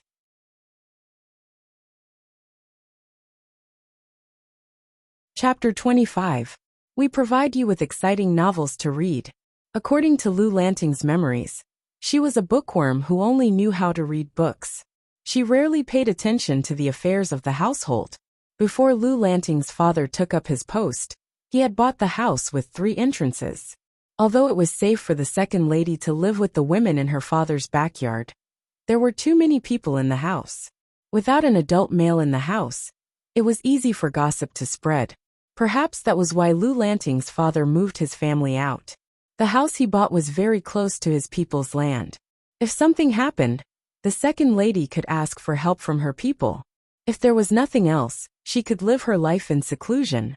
However, how many guards could there be in a small house with 3 entrances? Not to mention the fact that the 2 mistresses in the house had fallen ill, and the bastard son was playing around and banging his head. In this era, if brain injuries were not taken care of in time, they could easily be fatal. Jiang Pingji's head hurt even more when she entered the house. I didn't die. I was just kidnapped.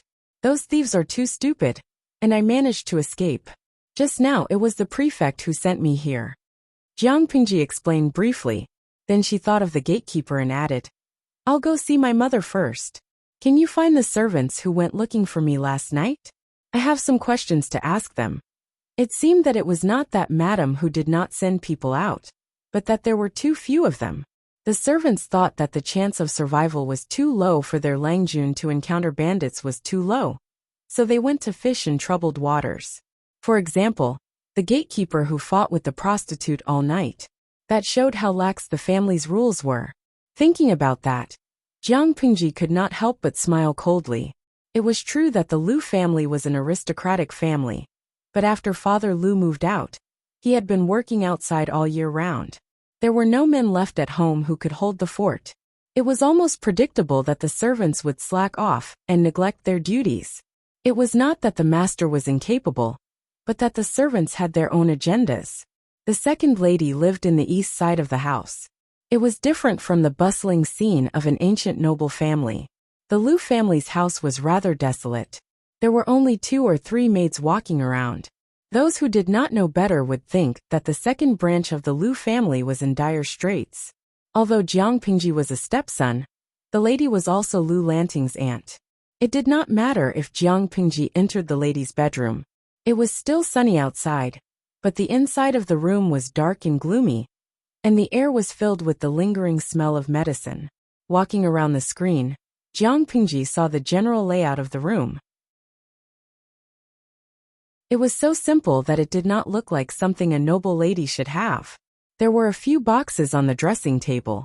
The style was old, and it was obvious that they had been used for a long time. Next to the bronze mirror was an exquisite spring butterfly hairpin. Jiang Pingji's gaze fell on the hairpin for 2 seconds. She then shifted her gaze and glanced at the furnishings in the room. The second lady was lying on the bed, her face as pale as snow. Her black hair was interspersed with many white strands, making her look a little older. Her eyes were dark, and she looked sick. Jiang Pingji took the medicine from the maidservant's hand and knelt beside the bed to take over the task of feeding the medicine. It was a pair of eyes that could see through the affairs of the mortal world, and it also gave off the feeling of being watched by a kind elder. Lan Ting. Before Jiang Pingji arrived, the second lady had just come back from the brink of death. Now that she saw Jiang Pingji again, her eyes were watery. Yes, I'm back. Jiang Pingji smiled warmly. She did not dare to look at the bowl of black medicine that gave off a strange smell. The ancient people were really the originators of dark cuisine. How did they create such a terrible medicine? Could it cure illnesses? Could it really not kill people? I remember before. The second lady's gaze became gentle and nostalgic. Her voice was weak, but she still took a few breaths. Slowly she said, "Someone said that you were dead. How could I believe them? Then, I went to the bridge of helplessness and saw my sister." Jiang Pingji thought to herself, Lu Lanting is as dead as a doornail. Mother, don't talk. Drink the medicine first. Jiang Pingji extended her free hand to the back of her neck and hugged her skinny shoulders. She helped her up and leaned her against her chest so that she could drink her medicine and not choke. Then have a good sleep. Jiang Pingji nodded. Lying in bed for too long was easy to develop bed sores. Jiang Pingji saw that the second lady's collar was wet and red, so she quietly ordered the maidservant to boil some water. After the second lady drank the medicine, the maidservant could wipe the second lady's collar and change the mattress. The air in the room was terrible, and it was not suitable for a sick person to rest. The second lady frowned and drank the bitter medicine that Jiang Pingji had just blown on it. Jiang Pingji saw that the second lady still had a bitter look on her face. She looked at the remnants of the medicine at the bottom of the bowl and immediately felt the bitterness in her mouth. She turned to the maidservant and said, "Bring more candied plums for mother." I wonder how much yellow lotus the doctor added to the medicine. According to Jiang Pingji's memory, the relationship between Lu Lanting and the second lady was one-sided and cold. Lu Lanting had always thought that the second lady was the biological mother, so she did not care about the second lady's constant concern for her well-being. She even thought that the second lady was a hypocrite. Fortunately, the second lady still maintained a kind front and did not reveal her displeasure. Otherwise, Jiang Pingji's intimate actions would easily arouse suspicion. "My son, did you suffer last night?" The second lady's eyes were cloudy, and her voice was stronger than before. "No, those idiots who don't bring their brains with them when they go out. How could they make me suffer?"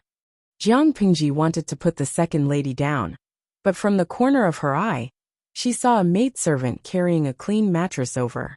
Jiang Pingji wrapped the second lady in the blanket and stretched her other hand under the second lady's legs. She lifted the second lady up while she gasped in surprise. "Mother, don't be afraid. I can still carry you."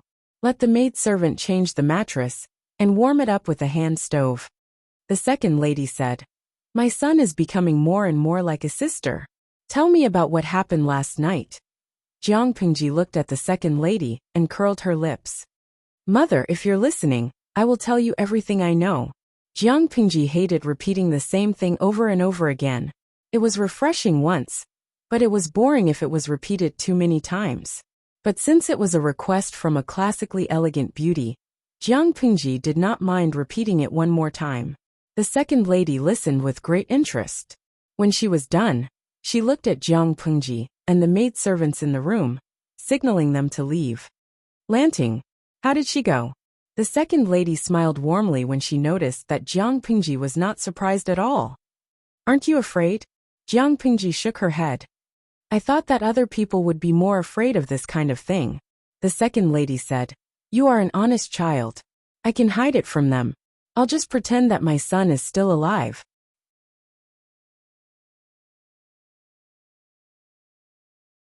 Chapter 26.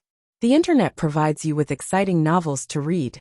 How could the second lady not be familiar with her son, or daughter, after living with her for more than a decade? According to Lu Lanting's memories, the second lady was a talented woman in Langyi County before she was married. It was just that her status as a concubine's daughter was rather low, so she had to keep a low profile. However, she was not stupid, so it was normal for her to see through her. I saw Lanting and her younger brother at the Bridge of Helplessness, and my sister, he said with a distant look in his eyes. The second madam had stopped breathing several times, and everyone thought she was dead. Even the doctor thought so. However, her pulse gradually appeared again. Although it was still weak, it at least meant that she was still alive. However, the emotions of the maidservant who took care of her were fluctuating greatly, and she could not bear it. My sister said that I have a great destiny. She wants me to come back and enjoy life. Don't cling to the past. Jiang Pingji did not believe in ghosts and gods, but it was interesting. And then, the second lady said in a serious tone, So I came back to see what kind of person has taken over Lanting's body. Jiang Pingji was embarrassed. Are you going to leave after seeing me? The second lady did not answer directly. Instead, she said, After I saw you, I realized that you really look like my sister. It's as if I saw my sister. You look so much like the real Lanting. You look so much like her. I think my sister's dying wish has come true. A dying request? Jiang Pingji raised her eyebrows and raised her hand to pull up the blanket covering her body. She said, Then you can wait to enjoy your leisure and happiness in the future. The system was waiting for a fight to break out. But, what the hell? Dear host, can you tell me what just happened? The omnipotent system felt that it was about to become a useless, salted fish. Is it that hard to understand? That lady knew that I was not Lu Lanting the moment I entered the room. But because of her obsession with her sister, and because I resemble her in some ways, she decided not to court death. She wanted to live a good life, and enjoy life in peace. The system was dumbfounded. Huh? No. Why did she accept you so quickly? Wasn't she going to be drowned or burned to death? It remembered that one of its previous hosts was too simple-minded, and was treated as a demon, and burned to death on a rack of fire. Her sister probably isn't from this era either. I just saw some traces of ancient times in the second lady's room. I thought maybe it was because of this that my stepmother accepted me so well. No, I have to look for other clues. The modern era that Jiang Pingji mentioned was the era of technology after the feudal era. After a while, Jiang Pingji suddenly asked, Cute system, can you answer me honestly? Am I your first host in this world? The system hesitated for a moment before replying softly. No, but my previous host had nothing to do with Lu Lanting's mother. Why? Jiang Pingji was at a loss for words. I thought I came to an ancient era, but you're telling me that this world is a sieve? I have to give you a bad review. The second lady's sister, Lu Lanting's mother, might be from the ancient era. She had never heard of people from the ancient era making spring hair clips. That thing was on the second lady's dressing table. Of course, she could not rule out the possibility that the non-native was someone else. Based on the current information, it was most likely Lu Lanting's mother. That's normal. Sometimes when the system opens a new dimension, it will cause a crack in the dimension for a short period of time. After all, it was too boring to just live stream. Adding some other elements would make things more interesting. Jiang Pingji immediately thought of something. Wait a minute. When I said that I would open a live stream, according to the audience's reaction, that dimension should be similar to the modern era. In other words, did the live stream mean that there was another non-native in this world? System. Jiang Pingji said with certainty, "You're guilty. I'm afraid you'll give me a bad review," the system said pitifully. Following this host, it felt that its privacy as a system was completely gone. QAQ. Jiang Pingji did not answer. As for whether or not she chose to believe the system's words, no one but herself knew. System. Since the second lady did not expose you in front of everyone, does that mean she has acknowledged your identity? Something like that. If I can get away with it, I'll continue using Lu Lanting's identity. If not, I'll use my own identity. The world was big, and there was nowhere to hide. Not to mention that in the ancient era, where the household registration system was not complete, Jiang Pingji could easily travel to a faraway place and create a fake identity. Jiang Pingji raised an eyebrow. But she made a deal with me. I can use Lu Lanting's identity without worry. A deal? The system pulled up the conversation records. When did Jiang Pingji make a deal with the second lady? Jiang Pingji mercilessly attacked the system. I believe that when you die, it will be because of your own stupidity. System. Yen %hashtag %hashtag hashtag hashtag hashtag. Jiang Pingji only knew how to save a person's life, so the second lady's illness was still under the care of the doctor. She did not want to get involved. Housekeeper, have you gathered all the servants? Jiang Pingji was a vengeful person. If she could get her revenge now, she would not wait for the next day. Moreover, the Lu residence had indeed changed. The old housekeeper had been Lu Lanting's grandfather's page boy when he was young. Later, he became a housekeeper and took care of Lu Lanting's father and the Lu family. However, he did not become arrogant just because he was treated with respect. Instead, he worked even harder for the Lu residence. The housekeeper followed behind Jiang Pingji. I've gathered all the servants in the outer courtyard according to Second Longjuan's instructions. Good. Call the middleman over later, and pick a few more servants. If you can't find anything, let eldest uncle know. Jiang Pingji was very used to the existence of slaves. In her era, the flames of war were everywhere, and there were many big and small battles. According to the interstellar war law, captives could be sold as slaves, so she didn't think there was anything wrong with looking for a middleman to buy servants. Jiang Pingji glanced at the guards and servants who were dressed neatly and uniformly. Are they all here? The housekeeper did not understand. He nodded and said, Second Langjun. The servants who were sent out last night are all here. Jiang Pingji's expression turned cold. Tell the middleman that we've sold them all. They're all dirty hands. The servants had thought that Jiang Pingji was there to reward them, and they were a little excited and expectant. They did not expect a bucket of cold water to fall from the sky.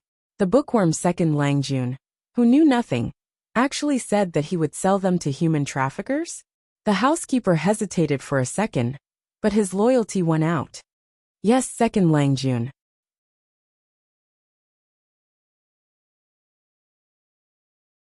Chapter 27. You want to know why? Jiang Pingji looked down at him and said, You molested the maidservants of the inner court, and even tried to force them. You have dirty hands and feet, and embezzled the estate's finances. Moreover, a servant of the outer court came to the kitchen of the inner court. Who gave you the courage? With every word Jiang Pingji said, the servant's face became paler, and his eyes were filled with panic. The housekeeper's expression changed. Second Langjun, you mean? Furthermore, you didn't go to the mountains to look for me last night. Instead, you went to a prostitute's bed. You people go to brothels and drink together, but you like to gather in one place, so that you can cover up for each other, right? Jiang Pingji frowned in disgust and said to the housekeeper, Before we sell them, get someone to search this and that house to see if there are any financial records of the manor. If there are, don't look for a middleman. Just send them to the magistrate's office. Second Langjun, you have no evidence, so why are you slandering me? The servant looked a little flustered, but he quickly calmed down and said, My parents have served the master of the mansion with all their might, and there have never been any accidents. That's also the credit of your parents. What does it have to do with you stealing or not? Come to think of it, you've reminded me. Butler, investigate his parents as well. What kind of place do you think the Lu residence is? A place that keeps a bunch of leeches? The housekeeper didn't understand. He didn't know how his Langjun had become so powerful overnight. But he was loyal. He would do whatever Jiang Pingji said. The servants were uneasy, but they did not believe that Jiang Pingji would really do that. Father Lu was about to return from his duties. He would arrive in a few days. The people in the Lu residence were arranged by her father before he left. If Jiang Pingji was really filial, she would not be so heartless. In this era, if one had the slightest reputation of being unfilial, one could forget about becoming an official. Thinking of this, everyone felt much more at ease. The system watched helplessly as its host's combat power was brutally and cleanly taken care of, and it was instantly dumbfounded. No, host, you don't have any evidence. If this gets out, others will have a bad opinion of you. According to the plot of the house fighting plot, the female lead would always have a battle of wits and courage with the servant. The servant would be cunning, while the female lead would be wise and powerful. Bit by bit, she would uncover the truth and throw the evidence in the servant's face, shattering his psychological defenses and finally achieving a complete victory. You condensed more than a dozen chapters of exciting otaku fights into 2 simple and crude sentences. Host, this is very unprofessional, do you understand? Are you kidding me? Jiang Pingji really wanted to point at her own eyes and tell the system, what I see with my eyes is evidence. Others can't see it because they're blind. Do I have to waste time and effort to point and tell them where to look? The system. Ginseng Rooster again. Damn it, the system's days were numbered. Furthermore, do I need to accommodate them when dealing with a few problematic slaves? Do I have to bring out the evidence one by one? Tell me, who is the real master of the Lu residence? Is it those servants or me? Jiang Pingji was speechless at the system's logic. Jiang Pingji smiled and thought to herself. Anyway, when the housekeeper finds evidence of corruption or cheating, no one will dare to say anything. This is also a warning. Don't lie to me, or they won't even know how they died. Understand? The system suddenly felt a chill run down its spine. It was as if it had been shot in the knee. Jiang Pingji was not worried that the housekeeper would deal with the servants. She simply ordered someone to prepare hot water and new clothes. The clothes she was wearing belonged to someone else. To avoid unnecessary trouble, it was better to change out of them as soon as possible. You're the fastest host I've ever seen to adapt to a new identity, the system said darkly, unsure if it was being sarcastic. Jiang Pingji said matter-of-factly, that's because I make the best use of my circumstances. If I can be happy, why should I hold my breath? Now that she was Lu Lanting, what was wrong with making use of her status? Lu Lanting's clothes were much more complicated than the one she had borrowed. They looked more luxurious, and the dark patterns and embroidery on them were exquisite. Of course, to Jiang Pingji, it looked more anti-human. She asked the maid to pick a plain one. Jiang Pingji lowered her head slightly and saw 2 maids helping her wrap up her chest. Then, they helped her put on the clothes one by one. Host, it seems like the fact that Lu Lanting is a girl is not a secret in the residence. She doesn't even have a study boy. She only has maids to serve her, the system muttered. I wonder why she disguised herself as a boy. Not everyone knows. Otherwise, those noble ladies would not have been so surprised when they found out that Lu Lanting is a girl. The system asked, specific people? For example, Lu Lanting's maids, the housekeeper, the second lady. They all know about it, and will keep it a secret. If other people find out, who knows if they will spread it out because they are too talkative, or have other motives. Lu Lanting alone was not enough to hide her identity. When Jiang Pingji was bathing, she had chased the maid out. But when it was time to put on her clothes, she had no choice but to call the maid back. The clothes were too anti-human. If there's a chance, I'd like to find out why Lu Lanting replaced his late brother. Incense was a popular trend nowadays. The maids had already prepared her clothes with incense, which had a calming effect on her. After putting on the anti-human clothes, the maid hung a jade pouch on her waist. Jiang Pingji felt like the pouch would jingle when she walked. Jiang Pingji thought that was enough until another servant girl came in with a plate of hairpin flowers. There's no need for that. She really couldn't resist the idea of having a colorful silk flower on her hair crown. Of course, she had read Lu Lanting's memories, so she knew that it was fashionable for men to use incense and flowers. But she still felt that it was too feminine. She could not bear to look at the beautiful flower on her head. I feel like something is missing. Jiang Pingji thought for a moment, and an idea came to her. She took out a sandalwood fan with engravings of bamboo. Doesn't this make me look more handsome? After the maid left, Jiang Pingji made a gesture of unsheathing her sword in the blurry bronze mirror. Then she opened the sandalwood fan in her hand. I was bored and watched the ancient TV series that I'm currently following. It's probably the standard look of a dissolute and uninhibited young man, who can win over both men and women when he smiles. The system wanted to facebomb. Its host's integrity was always running away from home. It was tiring.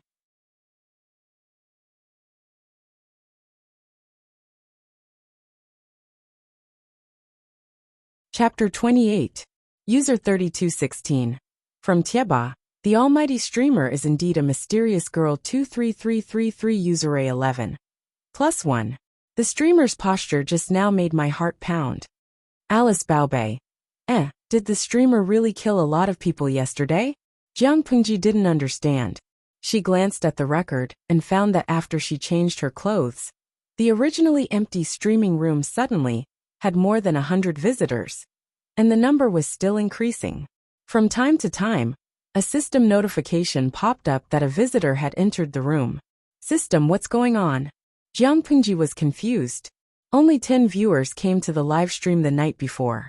On the other side, the system was also confused by the sudden increase in popularity.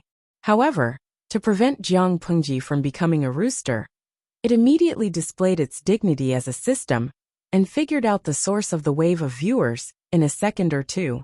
The viewers who watched the live stream yesterday took screenshots of the host's live stream and posted them on the public platform of their world, Baidu Tieba.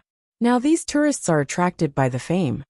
The number of people in the channel was still increasing, and the system could not help but be speechless. Jiang Pingji reached out and poked at the bronze mirror that was not very clear. A viewer in the bullet screen said that he wanted to see the antique up close. She secretly communicated with the system. This is equivalent to a disguised channel for publicity. That's why these people followed the channel number to find us. Yeah. The system had a worried look on its face. It did not tell Jiang Pingji that in order to guide her to become a qualified warrior of the ancient language, it would reward the host with various live streaming tasks in the future.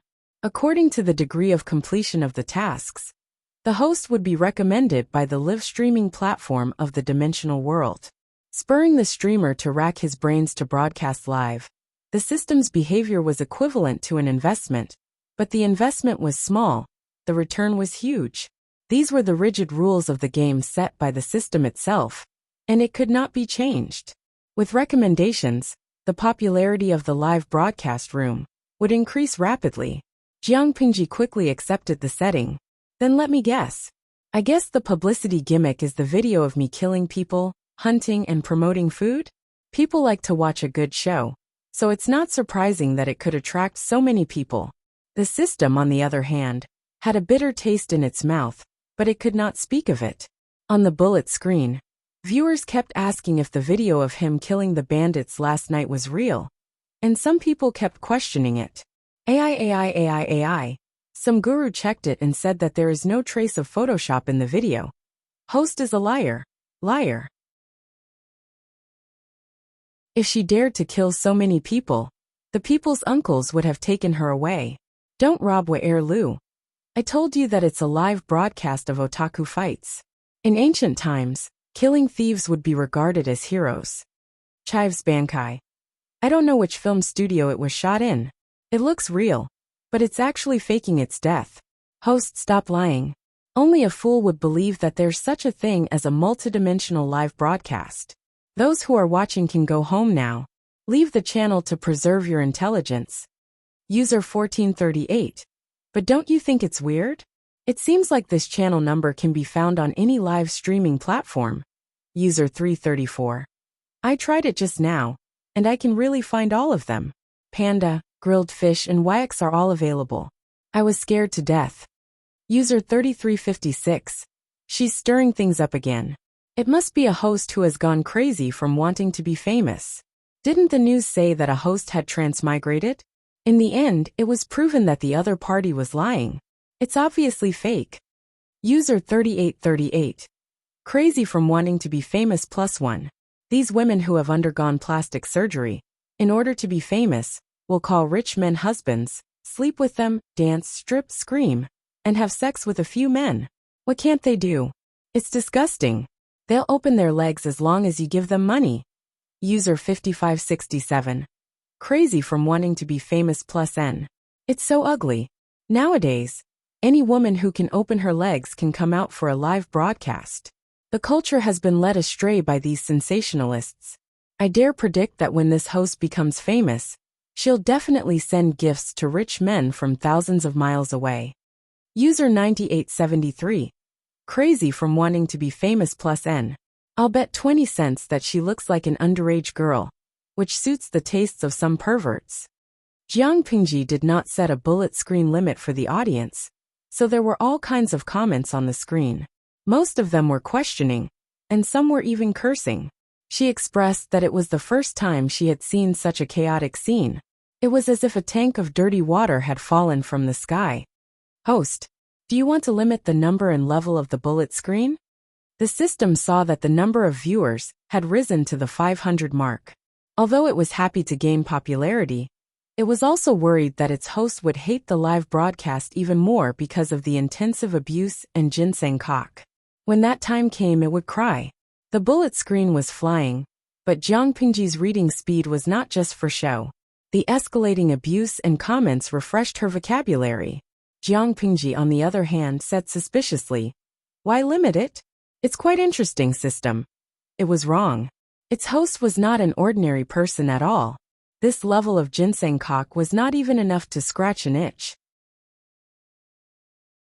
However, it had forgotten that once its host bore a grudge, she would not be an ordinary person when she took revenge. Let them curse. To be honest, it's an eye-opener for me to learn how to curse people after growing up, Jiang Pingji said with amusement. I thought that when I took over the 7th Legion, it was already a hopeless rogue legion. I didn't expect it to pale in comparison. From her point of view, there was a technique to scold people. A good scolding person would not use a single dirty word, yet it could make the person angry to the point of having a brain hemorrhage. For someone to curse someone's ancestors and genitals at the drop of a hat, their mouth was too dirty, and they had no manners at all. If I were a scholar, maybe I could come up with a social research topic similar to the qualities of modern humans. Jiang Pingji's face did not show the slightest hint of anger. She did not even care about the audience. She had been humiliated to her grandmother's house. Those who were cursing her on the screen, which was getting dirtier and fiercer, had no idea that they had been humiliated in front of one of the main leaders of the Interstellar Human Alliance, the Legion commander. Don't tell me you want me to scold you back for being unsightly? She never liked to talk too much when it came to things that could be solved with her fists. Of course, under certain circumstances, she preferred to use words to attack people. If the system dared to say yes, Jiang Pingji felt that she would definitely find a way to strangle it to death. I'm in charge of my channel, the system said decisively. No, I think I can give them permission. If the other party's account was given permission, they might even change to another account. That was also a bit of popularity. Jiang Pingji immediately thought of the system's little scheme. She scolded it with a smile. You're only so promising. That little bit of popularity can lure you away. I'm really afraid that one day you'll be abducted by a piece of sesame seed cake. Wait a little longer, the best is yet to come. After hearing that, the system's body trembled. No, why did it feel that something was wrong? No, host. Don't tell me that you want to tear your own audience apart. You're supposed to tear apart the legal mother / the stepmother / the siblings / the weird relatives and elders, not the master of the audience.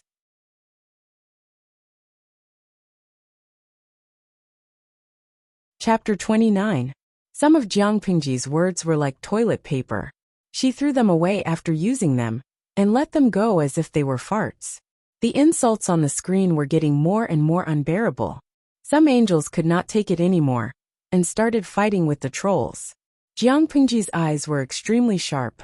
She accurately found out the desire of some little angels to take a closer look at the layout of the ancient houses. While the others were fighting, she was not affected at all.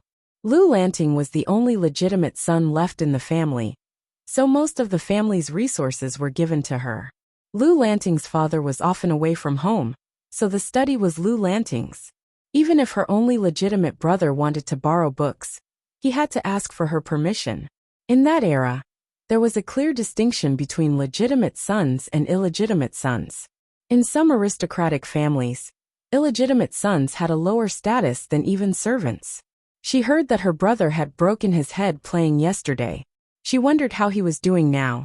She did not need to show any concern for him, nor did she need to be courteous. All she had to do was ask about him. If she asked too much, people would find it strange. There was a rather large study room in the outer courtyard on the east side. The bookshelves were filled with all kinds of bamboo slips and booklets bound with precious bamboo paper. The handwriting on the booklets was exquisite. Even if Jiang Pingji knew little about calligraphy, she had to admit that the handwriting was very pleasing to the eye. In that era, books were an important indicator of a family's wealth, and the bamboo paper books were even more valuable. Suddenly, a bullet screen caught her attention. Yongyuan Tiantian. What a bug. What era did the host set? Why does she even have paper? Paper? Jiang Pingji snapped out of her thoughts and picked up the book. She used her thumb and forefinger to feel the paper. It was smoother than she had expected. In her opinion, this kind of paper was frighteningly rough. However, in ancient times, when paper first appeared, it was even more expensive than gold. In Lu Lanting's memory, the paper used by the nobles in the outside world was even rougher than this. It seemed that the Lu family was not as simple as it seemed. Jiang Pingji's interest was piqued, and her lips curled into a smile. It was probably because the scolding was too fierce that many people jumped to this channel to watch the fun. Jiang Pingji glanced at the number of viewers in the live stream, which was about to break the 1,000 mark. The system was probably so happy that it fainted. Maybe it was grinning all the way to its earlobes. Just then, a maid outside the study whispered, "Second Langjun, Madam who wants to see you." Madam who? Jiang Pingji frowned slightly, as if she was wondering why the system was looking for her. The system, which was pretending to be dead, immediately said excitedly,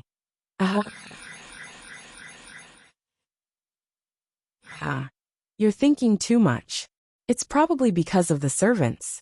It just so happens that I was planning to go there as well." Jiang Pingji put the book back on the shelf, walked to the door, and said to the servant girl, "Lead the way. Don't let Lady Dai wait for too long." At this time, the bullet screen was filled with a few new and refreshing content. Who doesn't bathe? Pff, did I hear it wrong? Second Langjun. Which dynasty is that? I almost heard it as Erlang Shen. Who doesn't bathe? Ha ha ha ha. I almost heard it wrong too. Big cousin's instant noodle hair popped up in my head. 23333. Jiang Pingji did not understand. She knew about Erlang Shen, who was a mythical character from ancient times. But what the hell was big cousin and instant noodle hair? Murwei Huakai. Host, where did you find such a classic beauty? She's so classy. I think she's much better than the wax figures in the museum. Can you zoom in and adjust the angle? I want to see closer. Zoom in, zoom in. I'm begging on my knees. Jiang Pingji frowned. Coincidentally, the maid missed a step, and half of her body leaned forward. She was about to fall. Be careful. Without thinking, she took a wrong step and appeared next to the maid in a flash. Her long arm wrapped around the maid's slender waist, and her other hand stretched to the maid's shoulder to stabilize the maid's smooth and slender shoulder. With a beautiful turn of her body, she dispelled the force of the fall and allowed the two of them to stand firmly. Be careful next time. Otherwise, if you miss a step, you might not only fall but also sprain your ankle. Jiang Pingji let go of the maid without hesitation, but she still looked gentle and concerned. She did not scold the maid at all. Thank you, Second Langjun. The maid bowed in shock. afraid that Jiang Pingji would scold her. She did not expect Jiang Pingji to not only help her up, but also show concern for her. A clear stream of comments drowned out the scolding from before. Murray Huakai. I was so happy just now that I took a few pictures of classic beauties. I don't have to worry about changing the screensaver on my computer and phone. But I was caught off guard. Host, how could you tease such a beautiful woman? Yongyuan Tiankong. Caught off guard. You're so lucky. Tuda Feichio. 23333. When it comes to flirting with girls, you're the best. Don't snatch wa air Lu. I felt like my heart was about to explode. Let go of that host and let me do it. You're welcome. Hurry up and go to Madame Dai's. I don't know why she's looking for me. The maid was Madame Hu's servant, and she was usually rude to Lu Lanting. But today, for some reason, she felt an impulse. She tilted her head slightly, and reminded Lu Lanting in a low voice. Second Langjun. It seems that the housekeeper in the manor has gone to Madame Hu's. Her family is making a scene, saying that Second Langjun has mistreated them. Tuda Feichio. 233, 333, 3333. I can guarantee that the maid has been mesmerized by the male hormones of the stream. Jiang Pingji glanced at the comments and smiled helplessly. Host V. A beautiful and cute girl has the right to be cared for. I can't bear to see her frown because she sprained her ankle. Suddenly, the comments exploded again, and a series of 666666666 flew by, wiping out the quarreling comments. Jiang Pingji was in a good mood, not only because of the clear stream of comments, but also because of the information that the maid had revealed. There were always people who were considerate enough to know that she needed a chicken to warn the monkeys, so they offered themselves to her. Tuda Feichio. I have a bad feeling about this. Why do I feel like the host is about to make a big move? On the other hand, Madame Hu, who had just calmed down, secretly cursed Jiang Pingji in her heart. She did not know what she had done to this brat. She kept finding trouble with her. The older one had left to take up his post, and the younger one was still causing trouble. After taking a sip of tea, Madame Hu tilted her body with a headache. Her pale face showed signs of sickness. The housekeeper couple and their son were kneeling on the ground. Tears streamed down their cheeks as they told the housekeeper how loyal they were to the Lu residents. They didn't neglect the Lu residents at all. In terms of loyalty, they were definitely the top 3 in the Lu residents. You're tuning in to the Li Mei's Wuxia Whispers YouTube channel. We're so grateful for your support, and don't forget to subscribe to join us on this incredible journey through captivating stories. Your generosity through donations truly makes a world of difference, as it's the primary source of revenue that allows me to expand and enhance this channel for you. Thank you from the bottom of my heart for being a part of this adventure.